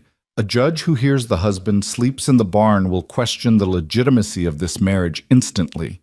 You need to share a bedroom, or at least appear to. Can you manage that?" The silence stretched uncomfortably. Nora's face burned, but she forced herself to meet Elias's eyes. "We can manage," she said quietly. "If it helps Tommy, we can manage anything." Elias nodded stiffly. "Fine. I'll move my things to the house." After Margaret left, promising to return with more questions and strategy, Nora and Elias stood in the kitchen, avoiding each other's gaze. "I'll take the spare room," Elias said finally. "The one next to yours and Tommy's. Door stays open during the day, so if anyone comes by, they see my things there." "That work?" "That works." Nora's relief was palpable. "Thank you for understanding." "This was always about practicality, Nora. Nothing's changed." But everything had changed, and they both knew it.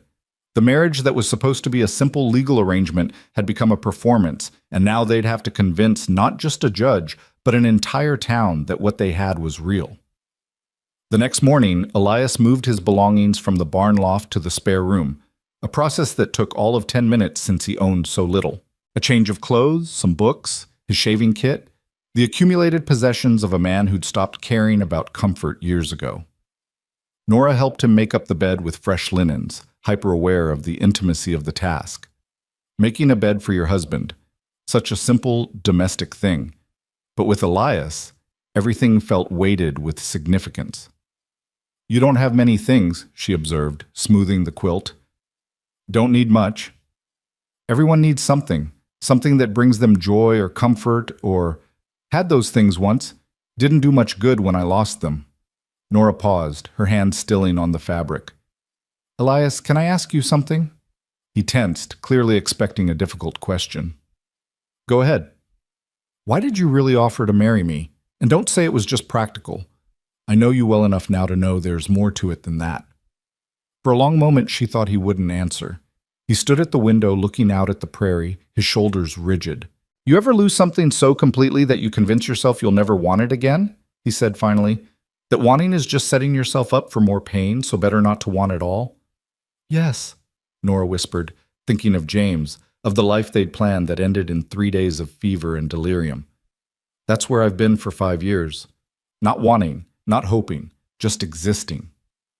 Elias turned to face her, and his expression was raw in a way she'd never seen.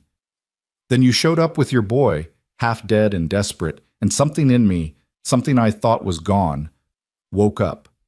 Couldn't let you die, couldn't let you leave, Couldn't stand the thought of you and Tommy out there alone with no protection. So I told myself it was practical, mutual benefit, an arrangement. But it wasn't, Nora said softly. No, it wasn't. His voice was rough. I care about you, both of you. Don't know when it happened or how, but I do. And if we lose this case, if Vincent takes Tommy, it'll break you. And watching you break will break me. So yeah, this marriage is practical, but it's also more. The confession hung between them, vulnerable and terrifying. Nora's heart pounded against her ribs, a storm of emotion she couldn't name rising in her chest. I care about you too, she admitted. I didn't want to, didn't plan to. But you've been kind when you didn't have to be. Patient with Tommy. Protective of us both. That matters, Elias. More than I can say. Caring's not the same as loving. No. But maybe it's enough to start with. Something shifted in Elias's expression. Hope. Fragile and uncertain.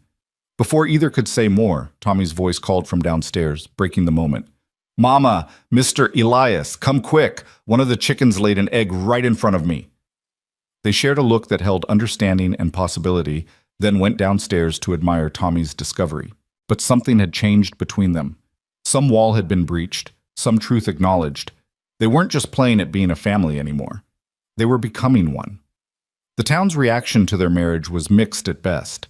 When Elias and Nora appeared together at the general store that weekend, a deliberate public appearance suggested by Margaret, the whispers started immediately. Mrs. Patterson barely concealed her disapproval, though she took their money readily enough. Mrs. Crowley actually sniffed and turned her back when Nora tried to greet her. But there were others, quieter voices, who offered congratulations. Miss Maybelle, who'd witnessed the wedding, spread the word that it had been a lovely ceremony and the couple seemed genuinely happy. The blacksmith, a gruff man named Tomas, who'd done business with Elias for years, shook his hand and wished him well. About time you rejoined the living, Ward, Tomas said. That ranch of yours needs a woman's touch, and the boy there looks like he could use a father. Tommy, who'd been examining the blacksmith's tools with wide-eyed fascination, looked up at that. Mr. Elias is my pa now. He married Mama, so that makes him my pa, right? That's right, son, Tomas confirmed, and the genuine warmth in his voice made Nora's throat tight. But the positive reactions were outnumbered by the negative ones. By Monday, the gossip had spread that Vincent Gray was challenging the marriage in court, claiming it was fraudulent. The story grew with each telling. Some versions had Nora as a conniving opportunist who'd trapped poor Elias Ward. Others painted Elias as taking advantage of a desperate widow. The cruelty of it wore on Nora. She'd endured judgment before, but this felt different, more personal. Because it wasn't just her reputation at stake anymore. It was Elias's and Tommy's future. Don't listen to them, Elias told her one evening after a particularly difficult trip to town where a group of women had literally crossed the street to avoid them. Their opinions don't matter. They might matter to a judge. Then we'll find people whose opinions counter theirs. Margaret's working on that. And she was. Over the next week, Margaret interviewed everyone who'd had contact with the Ward family. The ranch hands gave statements about Elias's character and Nora's work ethic. Miss Maybelle testified that she'd witnessed the wedding and believed it to be genuine. Even Pastor Reynolds agreed to speak on their behalf, noting that while the courtship had been brief, both parties had seemed sincere in their vows. But Margaret's expression grew more concerned as the hearing date approached. Vincent's lawyer is building a strong case, she admitted during a strategy session 3 days before they were due in court. They're calling witnesses who'll testify to your previous living arrangement. The fact that you lived here unmarried for weeks before the wedding. They're bringing up the timing, the sudden nature of the marriage right before Vincent filed papers. And they're painting Vincent as a stable, established businessman who can provide Thomas with opportunities you can't. What opportunities? Nora demanded. Boarding school where he'll never see me? A cold household where he's just an heir to an inheritance Vincent wants to control? You're preaching to the converted, Mrs. Ward. I believe you, but we need to make the judge believe you. That means we need to prove Vincent's true motivations, and so far, I haven't found concrete evidence. His finances are messy, but not provably corrupt. He has gambling debts, but nothing that directly ties to Thomas's inheritance. So what do we do? Elias asked, his voice tight with frustration. We focus on what we can prove. that you're providing a stable, loving home, that Thomas is thriving here, that your marriage, while unconventional, is genuine. And we hope it's enough. Hope. Such a fragile thing to pin everything on. That night, Nora couldn't sleep. She lay in bed listening to the house settle, to Tommy's soft breathing in the room beside hers, to the creak of floorboards as Elias moved around in his room. The walls between them felt simultaneously too thick and too thin. She must have finally dozed off because she woke to Tommy's scream. Nora bolted upright, her heart hammering. Tommy was sitting up in his small bed, crying, his face flushed with nightmare terror. "Baby, it's okay. Mama's here." "No, he's taking me away. Uncle Vincent is taking me, and you can't stop him, and I don't want to go, Mama. Please don't let him take me." "Shh, shh. You're safe. It was just a dream." Elias appeared in the doorway, hastily dressed, his face creased with concern. "What happened?" "Nightmare," Nora said, cradling Tommy against her chest. "About Vincent. About the hearing." Elias crossed the room in 3 strides and sat on the edge of the bed. Without hesitation, he reached out and placed a large hand on Tommy's small back. "Listen to me, son. Nobody's taking you anywhere. Not Vincent, not anyone. You're staying right here with your mama and with me. That's a promise. But what if the judge says I have to go?" Tommy's voice was muffled against Nora's shoulder. "What if he doesn't believe we're a real family?" "Then we'll make him believe it," Elias said firmly. "Because we are a real family. Maybe not the way most families start, but real all the same. You understand?" Tommy pulled back enough to look at Elias with red-rimmed eyes. "You really mean that? I'm really your son?" Something in Elias's expression cracked open. Nora watched, her breath caught, as this guarded man finally let down the last of his walls. "Yeah," Elias said, his voice rough. "You're really my son. Been thinking of you that way for a while now, even if I didn't say it out loud. And nobody, not Vincent, not a judge, not anyone, is going to change that. You're mine, and your mama's. Forever." "Forever, and then some?" Tommy asked, using a phrase he'd picked up from one of the ranch hands. "Forever, and then some," Elias confirmed. Tommy launched himself at Elias, wrapping small arms around his neck with the fierce grip only a frightened child can manage. Elias caught him, held him, and over Tommy's head, his eyes met Nora's. In that look, Nora saw everything they'd been dancing around for weeks. Not just care or affection or practical partnership. Love. Real, deep, impossible to deny love. For Tommy, certainly, but also, she dared to hope, for her. "Thank you," she mouthed silently. Elias nodded, his arms still wrapped around the boy who'd somehow become his son. They stayed like that until Tommy's breathing evened out in sleep. Elias carried him back to his small bed, tucking the covers around him with surprising gentleness. Then he and Nora stood together in the doorway, watching their son sleep. "He's terrified," Nora whispered. "He understands more than I thought." "Kids always do. But he'll be okay. We'll make sure of it." "How can you be so certain?" Elias looked at her, and in the dim lamplight, his expression was open in a way it had never been before. "Because I'm not losing another child. I couldn't save Sarah's babies, but I can save yours, ours. And I will, whatever it takes." "Elias, I know what I said, about this being practical, about not expecting anything beyond an arrangement. I meant it when I said it, but—" He stopped, struggling with words he clearly wasn't used to saying. "But somewhere along the way, you stopped being just a solution to a problem. You became someone I want to protect, someone I care about.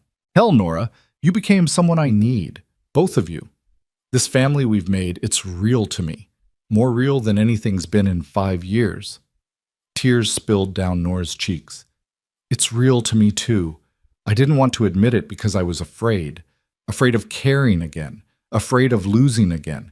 But I can't pretend anymore. You're not just my husband on paper, Elias.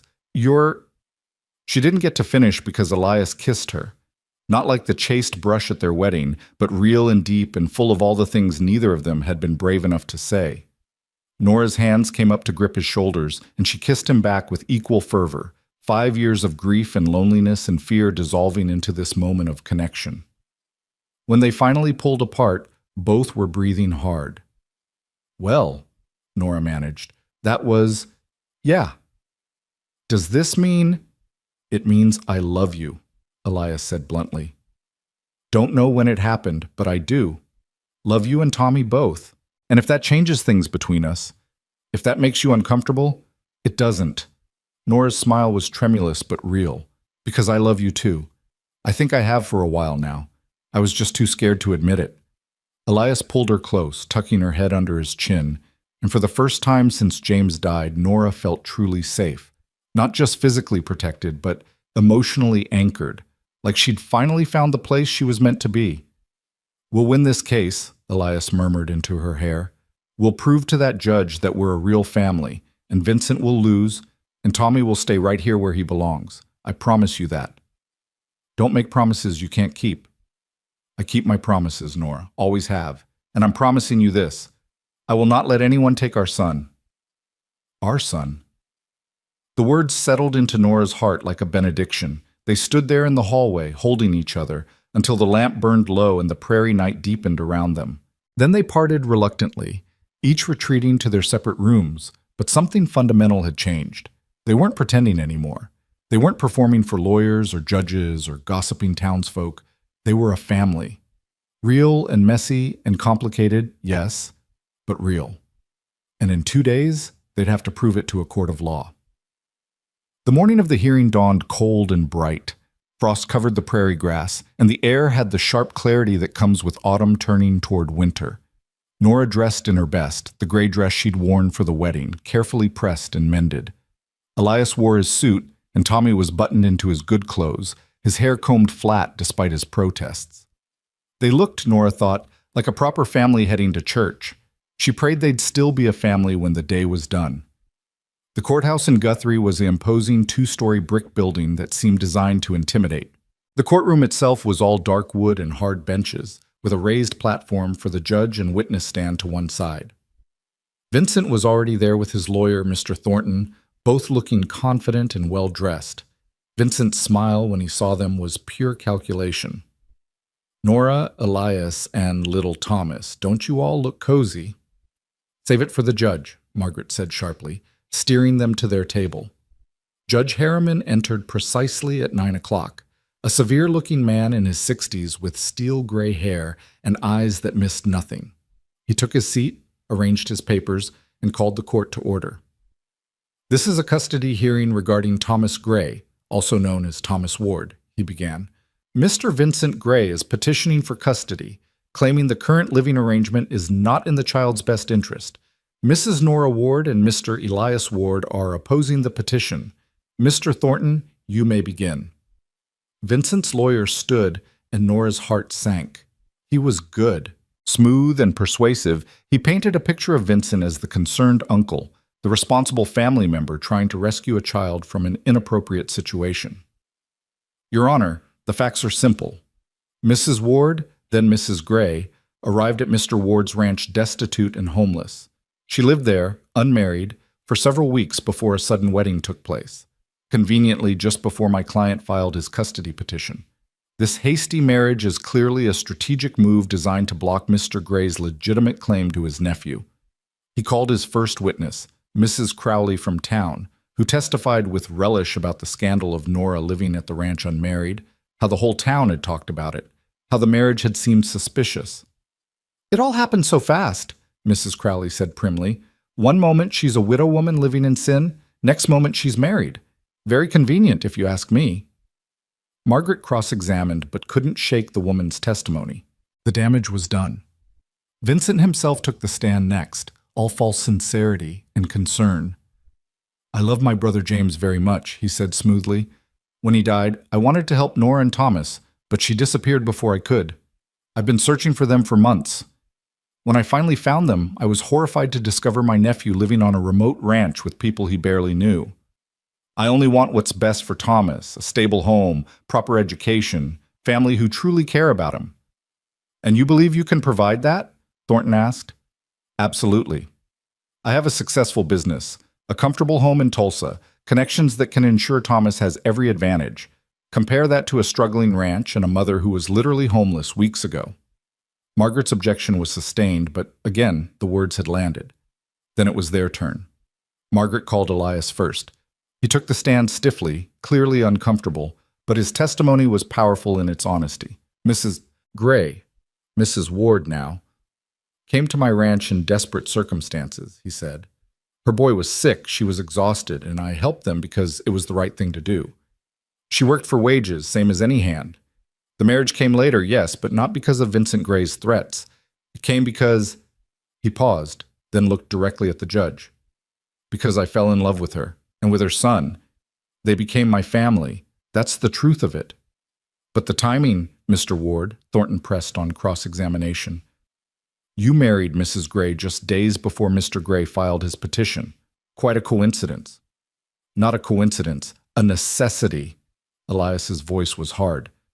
Vincent Gray showed up making threats, claiming he'd take Tommy. I married Nora to protect her, yes, but also because I wanted to. Because by then I couldn't imagine them leaving. Because they'd become my family in the ways that matter. Thornton tried to rattle him, to make him admit the marriage was fraudulent, but Elias held firm. When he stepped down, Nora saw the judge making notes, his expression thoughtful. Nora testified next, her voice shaking at first but growing stronger as she told their story. The desperation that led her to Elias's ranch, his kindness, the way Tommy had blossomed under his care. My son was dying when we arrived, she said, looking directly at the judge. Mr. Ward saved his life. Then he gave us a home, gave Tommy a father, gave me a chance to be more than just a woman struggling to survive. Yes, we married quickly, but I've loved more slowly, and that didn't guarantee happiness either. Sometimes love comes fast, Your Honor. That doesn't make it less real. And if I return custody to Mr. Gray? The judge asked. What then? Then my son loses the first stability he's known in months. He loses a father who actually cares about him, not just about an inheritance. He loses his home, and I lose everything that matters. Nora's voice broke. Please, Your Honor, please don't take my son. Thornton's cross-examination was brutal, trying to paint her as an opportunist who'd seduced Elias for financial security. But Margaret's objections kept the worst of it out, and Nora held her ground. The ranch hands testified, Hank, Charlie, Pete, all speaking to Elias's character and the genuine nature of the family they'd witnessed forming. Miss Maybell testified about the wedding, her conviction that it was real bringing tears to her eyes. Finally, the judge called for a recess. I need time to review the evidence and testimony. We'll reconvene in 1 hour for my decision. That hour was the longest of Nora's life. They waited in a small room off the courthouse, Tommy clutching her hand with white-knuckled intensity, Elias pacing like a caged animal, Margaret reviewing her notes for the 100th time. I think it went well, Margaret said, but her tone was uncertain. The judge seemed moved by your testimony, Mrs. Ward, and Mr. Ward's straightforwardness worked in our favor. But Thornton made good points about the timing, and Vincent's financial stability is a real advantage. So you're saying we might lose? Nora could barely force the words out. I'm saying it's not certain either way. We wait and hope. When they were called back, the courtroom felt like a tomb. Judge Harriman took his seat, his expression grave. I've reviewed all testimony and evidence, he began. This is not an easy decision. On one hand, Mr. Gray has legitimate standing as the boy's uncle and undeniable financial resources. On the other, the Wards have provided a stable home and clearly have the child's affection. Nora's fingernails dug into her palms. Please, please. However, the judge continued, I cannot ignore certain facts. The marriage between Mr. and Mrs. Ward occurred with suspicious timing. The living arrangement prior to marriage was inappropriate. And while I believe the current situation is loving, I question whether it provides the long-term stability this child needs. No, oh God, no. Therefore, wait, a voice called from the back of the courtroom. Everyone turned. A woman stood there, elderly, well-dressed, with sharp eyes and an imperious bearing. Who are you? Judge Harriman demanded. This is highly irregular. I'm Dorothy Gray, the woman said, walking forward with the aid of a cane. James Gray's mother, Thomas's grandmother, and I have something to say about this custody matter. Vincent went pale. Mother, what are you— Sit down, Vincent. Dorothy's voice cracked like a whip. She approached the bench. Your Honor, I apologize for the interruption, but I've been following this case, and I can't in good conscience remain silent. You may speak, the judge said slowly, but make it brief. Dorothy turned to face the courtroom, her gaze settling on Vincent with withering contempt. My son Vincent is not petitioning for custody out of love or family duty. He's doing it for money. James left a trust for Thomas, $50,000, to be managed by the boy's guardian until he comes of age. Vincent has gambling debts totaling nearly that amount. He plans to use Thomas's inheritance to pay them off. The courtroom erupted. Vincent shot to his feet, his face red. That's a lie! Mother, how dare you! I dare because I have proof. Dorothy pulled papers from her bag. Bank statements showing Vincent's debts, letters from creditors threatening legal action, and this— she held up a document. A letter from Vincent to a business partner, explicitly stating his plan to gain custody of Thomas to access the trust funds. Judge Harriman took the papers, his expression darkening as he read. Mr. Gray, he said coldly, is this true? Vincent's mouth opened and closed. His lawyer whispered urgently in his ear. Finally, he sat down, defeated. I care about my nephew, he tried weakly. The money is secondary. The money is primary, Dorothy corrected. You've never shown interest in Thomas until now, never visited when James was alive, never offered help when Nora and the boy were destitute.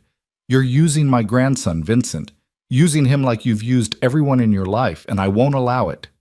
She turned to Nora, and her expression softened. James loved you, my dear, loved you and your boy with everything in him. I didn't approve of your marriage initially. I was a foolish old woman who thought class and money mattered more than character. But I was wrong. You made my son happy, and you've been a good mother to Thomas. I'm sorry I wasn't there for you after James died. I'm here now. Nora couldn't speak past the lump in her throat. She managed a nod, tears streaming down her face. Judge Harriman set down the papers. Mr. Gray, in light of this evidence, your petition for custody is denied. Furthermore, I'm ordering you to have no contact with Thomas Ward unless the child's parents explicitly allow it. If you violate this order, you'll face contempt charges. Am I clear? Yes, Your Honor, Vincent said, his voice hollow with defeat. The judge turned to Nora and Elias. Mr. and Mrs. Ward, while the circumstances of your marriage were unusual, I've seen enough today to convince me that you're acting in Thomas's best interest. The child will remain in your custody. This case is closed. The gavel came down with a crack that echoed like thunder. For a moment, nobody moved. Then Tommy launched himself at Nora, and she caught him, sobbing with relief and joy. Elias's arms came around both of them, his own eyes suspiciously bright. We won, Nora whispered. We actually won. Told you, Elias said roughly. Forever, and then some, remember? Dorothy approached, leaning on her cane. May I meet my grandson properly? Nora nodded, unable to speak. Tommy looked up at the elderly woman with curious eyes. Are you my grandma? He asked. I am. If you'll have me. Dorothy's voice was gentle. I know I wasn't there before, but I'd very much like to be part of your life now, if your parents agree. Tommy looked at Nora, who nodded through her tears. Then he threw his arms around Dorothy with the same enthusiasm he showed everything. I always wanted a grandma, he said simply. Vincent left the courthouse without a word, his lawyer hurrying after him. Margaret accepted congratulations from well-wishers, and in the center of it all, Nora stood with Elias, Tommy, and Dorothy, an unlikely family forged in crisis and cemented in love. Thank you, Nora said to Dorothy, for coming, for speaking up, for being braver than I could have asked. I should have been braver sooner, Dorothy replied. Should have stood by you after James died. I'm sorry for that, Nora. Truly. You're here now. That's what matters. As they prepared to leave, Miss Maybelle appeared with several other women from town. Not the gossipy ones who'd shunned them, but quieter folks who'd watched and waited to see how things turned out. Mrs. Ward, Miss Maybelle said, We just wanted to say we're glad things worked out. You and Mr. Ward, you've got a good thing there. Don't let small minds tell you different." The words, simple as they were, meant everything. Nora thanked her, and Elias actually smiled, small but genuine. The ride back to the ranch was peaceful, Tommy chattering excitedly about having a grandma who promised to visit soon. Nora and Elias sat close on the wagon seat, his hand covering hers on the bench between them. "You were right," Nora said softly, "about keeping your promises. Told you, I always keep them. Then I need you to promise me something else." Elias glanced at her. "What's that?" "Promise me we'll make this real. Not just on paper, but in every way. That we'll build a life together, you and me and Tommy. A real family, not just for show, but for us." Elias brought the wagon to a stop right there in the middle of the empty Prairie road. He turned to face her, his expression open and vulnerable in a way she'd once thought impossible. "Nora Ward, I promise you a real marriage, a real family, a real life together. For as long as we both live. That good enough?" "More than good enough." She leaned in and kissed him, slow and sweet and full of promise. When they finally pulled apart, Tommy was making exaggerated gagging sounds from the back of the wagon. "Grown-ups are so gross," he declared, though he was grinning. "You'll understand when you're older," Elias said, the corners of his mouth twitching. "That's what everyone always says." They started moving again, the ranch appearing in the distance as the sun angled toward afternoon. Home. It had become home without Nora quite realizing when. This land, this house, this man beside her, all of it had woven itself into her heart until she couldn't imagine being anywhere else. "Thank you," she said quietly. "For what?" "For finding us, for saving us, for loving us." Elias's hand tightened on hers. "You saved me too, Nora, brought me back to life when I thought I was done living. That's worth more than you know." As they pulled into the ranch yard, the hands emerged from the barn. Hank, Pete, and Charlie, all grinning and calling congratulations. Miss Maybelle had apparently ridden ahead to spread the word, and now the whole ranch was celebrating. Charlie had even made a cake, lopsided and slightly burnt but made with genuine affection. "Figured if we won, we'd need cake," he explained. "And if we lost, we'd need cake even more." They ate on the porch as the sun set, the autumn air crisp and clean, Tommy sitting in Elias's lap and chattering about everything and nothing. Dorothy had promised to visit in 2 weeks, and Tommy was already planning what he'd show her.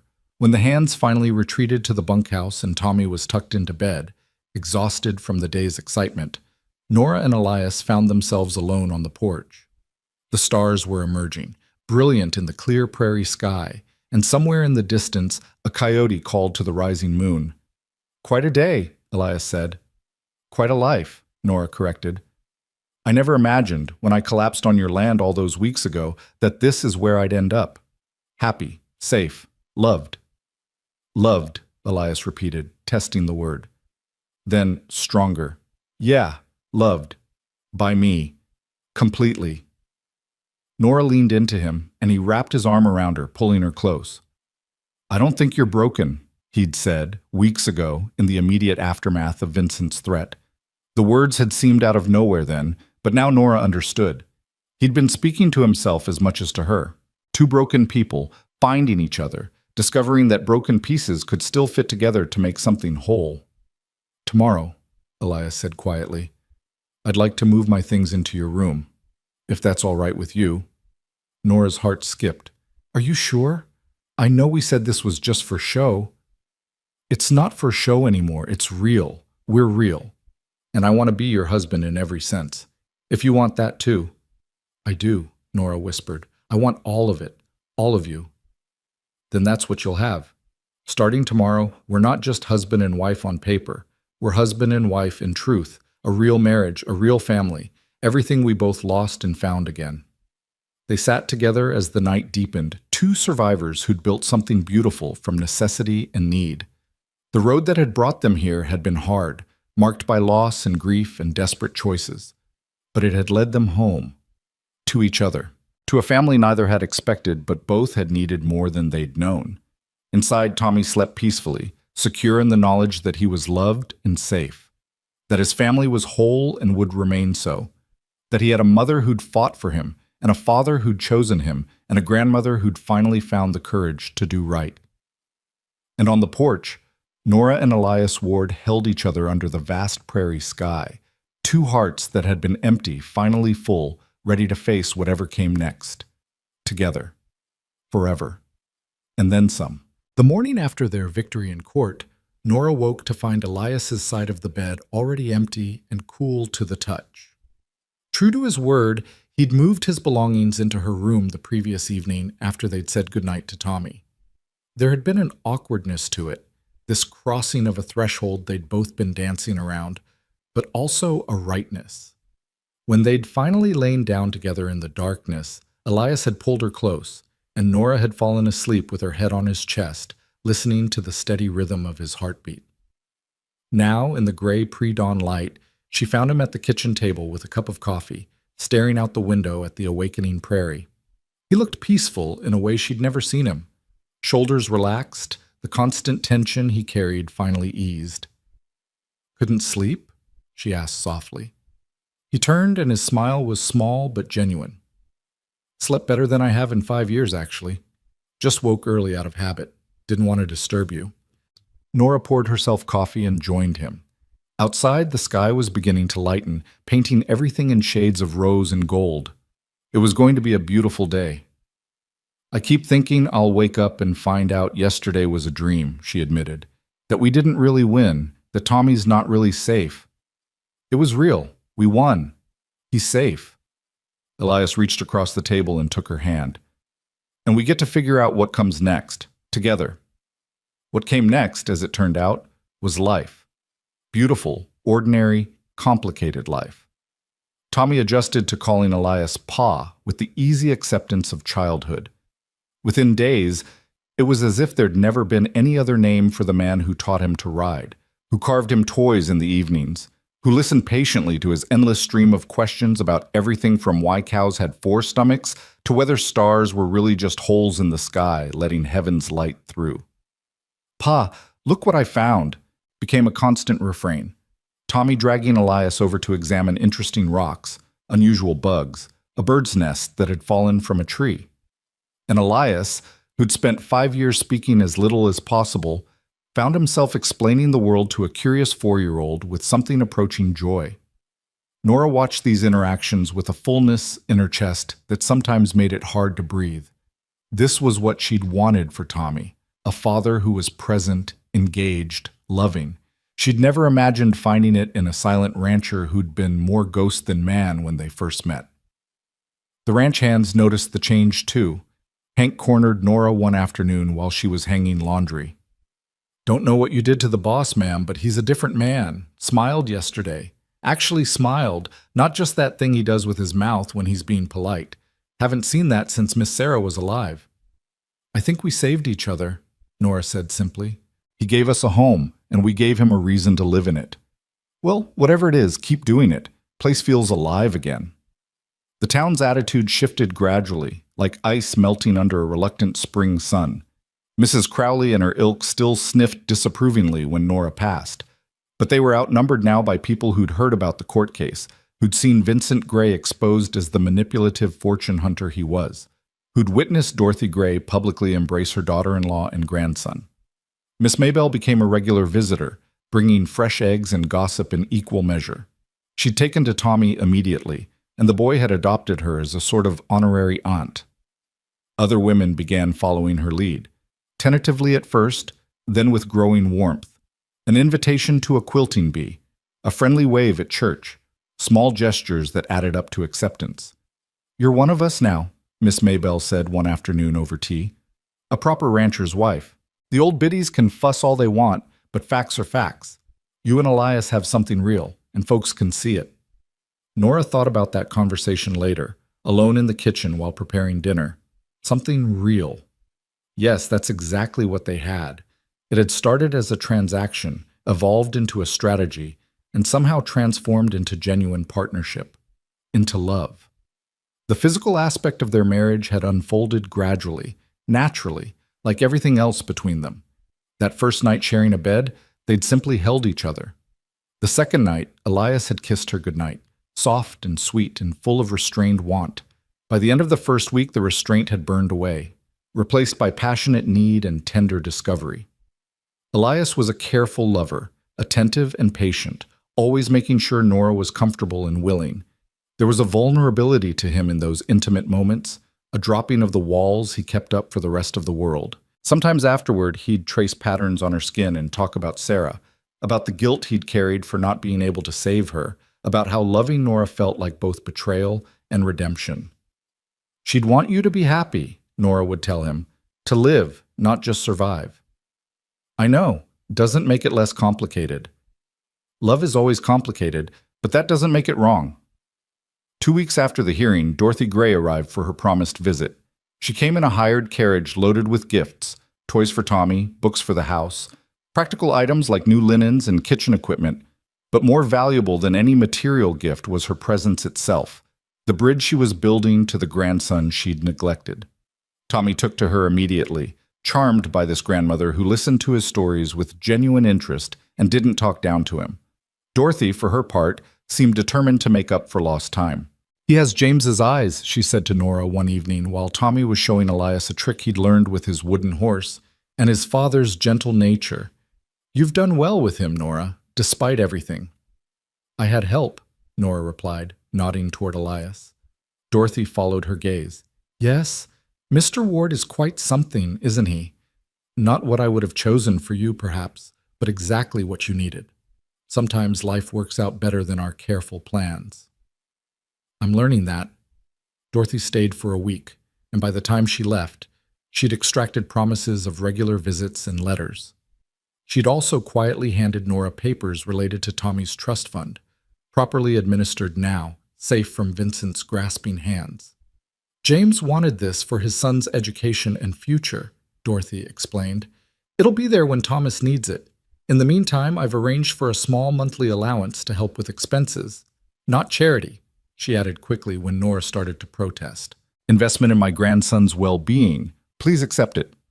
Nora did, touched by the gesture and the implicit acknowledgement that while Elias could provide for them, every little bit helped a growing family. As autumn deepened into winter, the ranch settled into new rhythms. Morning chores done together, Tommy helping, with enthusiasm, if not efficiency. Midday meals with the hands, the kitchen filled with warmth and conversation. Evenings in the parlor, Elias working on ranch accounts while Nora mended or read, Tommy playing on the floor until he fell asleep and had to be carried to bed. These were the moments Nora treasured most, the quiet, ordinary ones that made up a life. Nothing dramatic or exciting, just the steady accumulation of days lived together. Shared glances across the dinner table, Elias's hand finding hers while they sat on the porch, Tommy's laughter echoing through the house. But not everything was peaceful. Winter brought its own challenges. In late November, a storm rolled in with unexpected fury, bringing snow and wind that howled like demons around the house. The cattle had to be moved to shelter, the horses secured in the barn. Elias and the hands worked around the clock, and Nora kept coffee and food coming, knowing the men needed fuel to work in such brutal conditions. On the second night of the storm, Elias came in half frozen, his face gray with exhaustion. Nora had hot water ready, strong coffee, a plate of stew that he ate mechanically while she removed his boots. "Lost 3 head," he said flatly. "Found them too late. The cold got them." "I'm sorry." Nora knelt before him, rubbing feeling back into his feet. "How are the others?" "Safe now, but if this keeps up—" He stopped, his jaw tight with worry. "It won't. Storm will break tomorrow, you'll see." "You a fortune teller now?" "No, just stubborn. And I refuse to believe we survived everything we did just to lose the ranch to weather." That got a ghost of a smile from him. "Your stubbornness might be my favorite thing about you." "Just one of many excellent qualities," Nora replied, standing to kiss his forehead. "Now finish eating and get some sleep. You're no good to anyone exhausted." The storm did break the next day, and the damage, while real, was manageable. 3 cattle lost was painful, but not devastating. The rest of the herd had survived, and as the sun emerged to glitter on snow-covered prairie, Elias allowed himself to breathe again. "We'll rebuild what we lost come spring." he told the hands, "and we'll be smarter next time. Build better shelters, plan better. We learn and adapt. That's how we survive." It was a philosophy that applied to more than just ranching, Nora thought.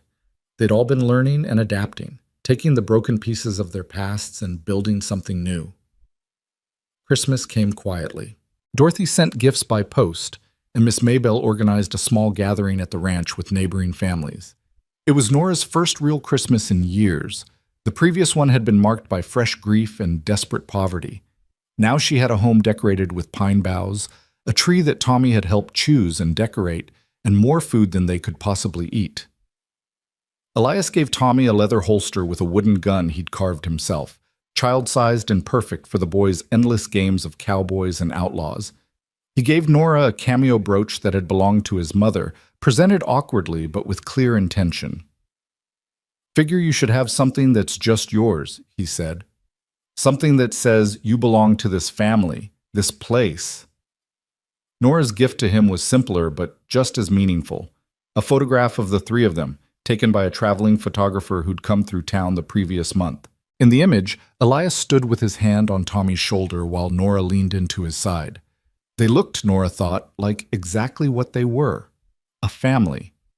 Elias stared at the photograph for a long time, his expression working through emotions he couldn't name. Finally, he set it on the mantel, right next to Sarah's picture, not replacing it, but joining it. "Both parts of my life," he said quietly. "Past and present. Grief and joy. I need both to be whole." Nora understood. She still wore James's ring on a chain around her neck, still thought of him with love and sadness.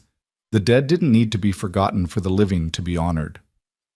That night, after Tommy was asleep and the house was quiet, Elias and Nora made love slowly, tenderly, and afterward lay tangled together in the darkness. "Never thought I'd have this again," Elias murmured against her hair. "A family, a home that feels alive, someone to wake up to."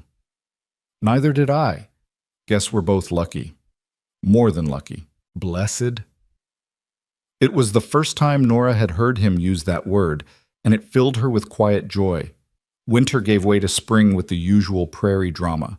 Sudden thaws followed by late freezes, mud that sucked at boots and wagon wheels, the gradual greening of grass and emergence of wildflowers.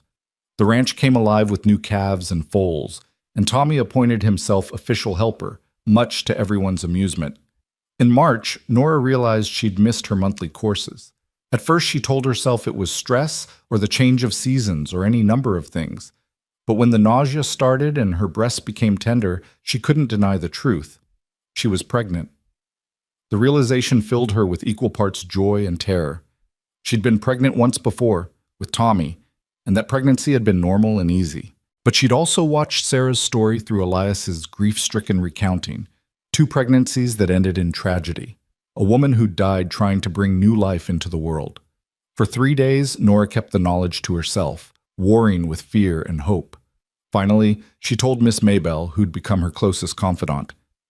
"Oh, honey, that's wonderful news," Miss Maybelle exclaimed, then saw Nora's expression. "Unless it's not? Are you not happy?" "I'm terrified," Nora admitted. "What if something goes wrong? What if I can't carry to term? Or if the birth goes badly? Or Elias lost everything the last time. I can't do that to him again."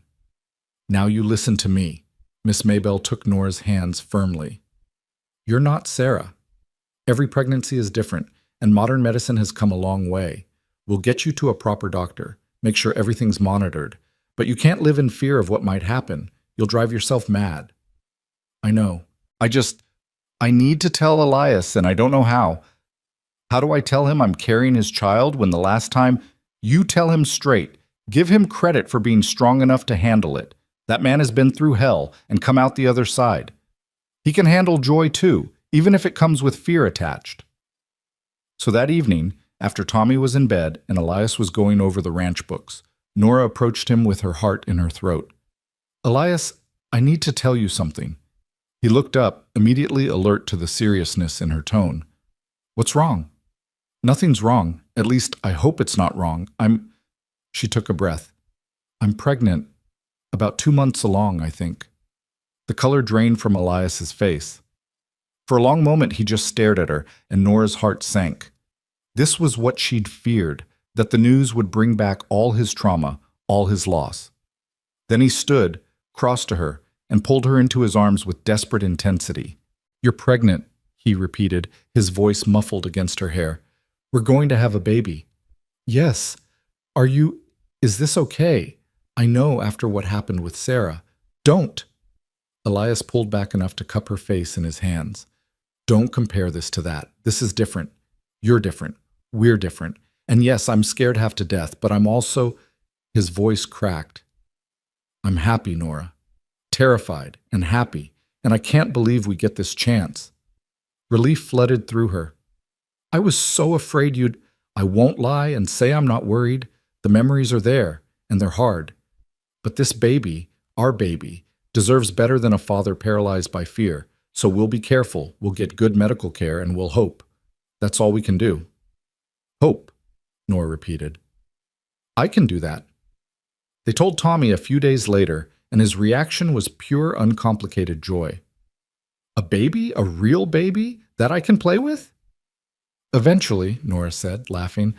"Babies are very small at first. They mostly just eat and sleep." "That's boring. When will it be fun?" "In a few years." Tommy considered this. "Okay, but it better be a good baby, not a crying one." "All babies cry, son," Elias said, his hand resting protectively on Nora's still flat stomach. "It's how they talk." "Then I'll teach it to talk right. With words." As spring progressed into summer, Nora's pregnancy became visible. Her body changed, swelling with new life, and Elias was almost comically protective. He wouldn't let her lift anything heavy, insisted she rest more than she wanted, and watched her constantly for any sign of distress. "I'm pregnant, not made of glass," Nora finally said after he'd forbidden her from hanging laundry. "Women work right up until they give birth."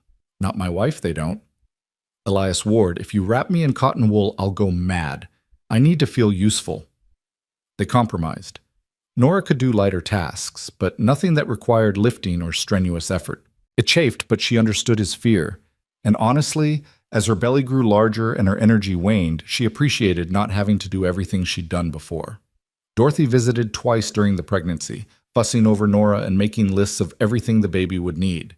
She'd arranged for a proper doctor from Guthrie to attend the birth, paying his fee without being asked. "My grandchild will have the best care available," she said firmly. "I've already lost too much. I won't risk losing more." The baby arrived on October evening, just as the prairie was settling into autumn's golden light. Nora's labor started mid-afternoon with a low backache that gradually intensified into contractions. By evening, they were regular and strong, and Miss Maybelle, who'd attended dozens of births, sent Hank racing to fetch the doctor. Elias was a wreck. He paced outside the bedroom, his face gray with barely controlled panic. While inside, Nora labored with Miss Maybelle's steady encouragement. "You're doing fine, honey. Just breathe through it. That's right. The doctor will be here soon." But the baby had other ideas. The doctor arrived just in time to catch a squalling, red-faced infant who entered the world angry and loud. A good sign, Miss Maybelle said. Strong lungs meant strong life. "It's a girl," the doctor announced, cleaning the baby and wrapping her in soft cloth. "Small but healthy. Congratulations, Mrs. Ward." Nora, exhausted and euphoric, held her daughter for the first time and wept. She was perfect, tiny and wrinkled and absolutely perfect. Dark hair like Elias, nose like Nora, and her father's dark eyes already alert and curious about this strange new world. "Elias," Miss Maybelle called to the door, "you can come in now." He entered slowly, his face a mask of fear and hope. When he saw Nora sitting up, holding the baby, alive and well and smiling, something in him broke open. He crossed the room in 3 strides and knelt beside the bed. "Nora, are you..." "We're both fine. Perfect. Come meet your daughter." Elias looked at the tiny bundle in Nora's arms with wonder and terror. "She's so small." "She'll grow. Here." Nora carefully transferred the baby to Elias's arms, showing him how to support her head. "Say hello to your pa, little one." The baby yawned, unconcerned with the momentous occasion, and made a small mewling sound. Elias stared down at her, and tears began sliding down his weathered face. "She's really here, really alive. Really ours. Really ours, Nora confirmed. What should we name her? They'd discussed names but never settled on one, waiting to see what felt right once the baby arrived. Now, holding his daughter, Elias said quietly, Hope. I want to name her Hope. Hope, Nora repeated, testing it. Hope Ward. It's perfect. Hope Sarah Ward, Elias added, for what she represents and what came before. If that's all right with you. It's more than all right. It's beautiful. Tommy was allowed in next, creeping forward cautiously to peer at his new sister. She's really small, he observed, and kind of red. She'll get bigger and less red, Elias assured him. But she's your sister, Tommy. That means you have to help protect her and teach her things. Think you can do that? Tommy straightened, taking the responsibility seriously. I can do that. I'll be the best big brother ever. I know you will, son. The first weeks with Hope were exhausting and wonderful in equal measure. She woke every few hours to nurse, cried with impressive volume, and required constant attention. But she was also perfect. The soft weight of her in Nora's arms, the milky smell of her breath, the way she'd grasp Nora's finger with her tiny hand and hold on with surprising strength. Elias was besotted. When Nora was too exhausted to function, he'd walk the floors with Hope, murmuring to her about the ranch, about horses and cattle, about the prairie stars. Tommy helped in his 4-year-old way, fetching diapers and singing to his sister when she fussed. They were, Nora thought during one particularly sleepless night, a real family in every sense, messy and complicated and bound together by love that had grown from the most unlikely circumstances. Winter came again, their second on the ranch, but this time they were prepared. Better shelters for the cattle, more supplies laid in, systems in place. The storm that hit in January was fierce, but they weathered it with minimal losses. Spring brought Hope's first birthday, a small celebration with cake and presents, and Tommy insisting his sister needed a wooden horse like his, even though she was far too young to play with it yet. Elias carved one anyway, setting it aside for when she was older. Summer saw Tommy turn 5 and start learning to read from books Dorothy sent. He was bright and curious, soaking up knowledge like prairie soil soaking up rain. Elias taught him about the ranch, showing him how to care for animals, how to read weather signs, how to be responsible. He'll make a good rancher someday, Elias told Nora one evening while they watched Tommy carefully brush one of the gentler horses. If that's what he wants, and if it's not, then he'll be good at whatever he chooses. We'll make sure he has options, education, opportunities. He won't be limited by circumstance like we were. We turned out all right. We survived. I want more than survival for our kids. I want them to thrive. Our kids. The casual way he said it, including Tommy without distinction from Hope, made Nora's heart swell. That fall, Dorothy moved permanently to a house in Redemption, declaring that she was too old to keep traveling back and forth and she wanted to be close to her grandchildren. Her presence became a regular fixture in their lives. Weekly dinners, impromptu visits, help with the children when Nora and Elias needed it. Never thought I'd end up a frontier grandmother, she said one evening, dandling Hope on her knee while Tommy showed her his latest drawings. But I have to say, I prefer this to Tulsa society. More real, more honest. No regrets about leaving? Nora asked. Only that I didn't do it sooner. Family matters more than status, Nora. Took me too long to learn that, but I learned it. By their second anniversary, life had settled into comfortable patterns. The ranch was thriving, expanded with additional land purchased from a neighbor who decided to move east. The cattle herd had grown to 300 head, requiring 2 additional hands who lived in the expanded bunkhouse. Financially, they were stable, not wealthy, but comfortable enough that Nora no longer worried about where the next meal would come from. Tommy's trust fund sat untouched, growing for his future. Hope was healthy and hitting all her milestones. The house was filled with life and laughter. On their anniversary evening, Elias surprised Nora with a picnic up on the ridge overlooking the ranch. They left the children with Dorothy and rode out together, carrying blankets and food and a bottle of wine Dorothy had gifted them. The view from the ridge was spectacular, miles of prairie stretching in every direction, the ranch buildings small but solid below, cattle dotting the landscape like dark stones. The sun was setting, painting everything in gold and crimson. I used to come up here after Sarah died, Elias said as they spread the blanket. Sit and think about whether any of it was worth it. The ranch, the work, the endless days. Couldn't see the point anymore. And now? Now I see everything. The life we've built, the family we're raising, the future instead of just the past. He pulled her close. You gave me that, Nora. You and the kids. You gave me reasons to keep going. You gave us reasons too. Safety, home, love we didn't dare hope for. They ate and watched the stars emerge, talking about everything and nothing. Plans for the ranch, concerns about the children, memories of how they'd met.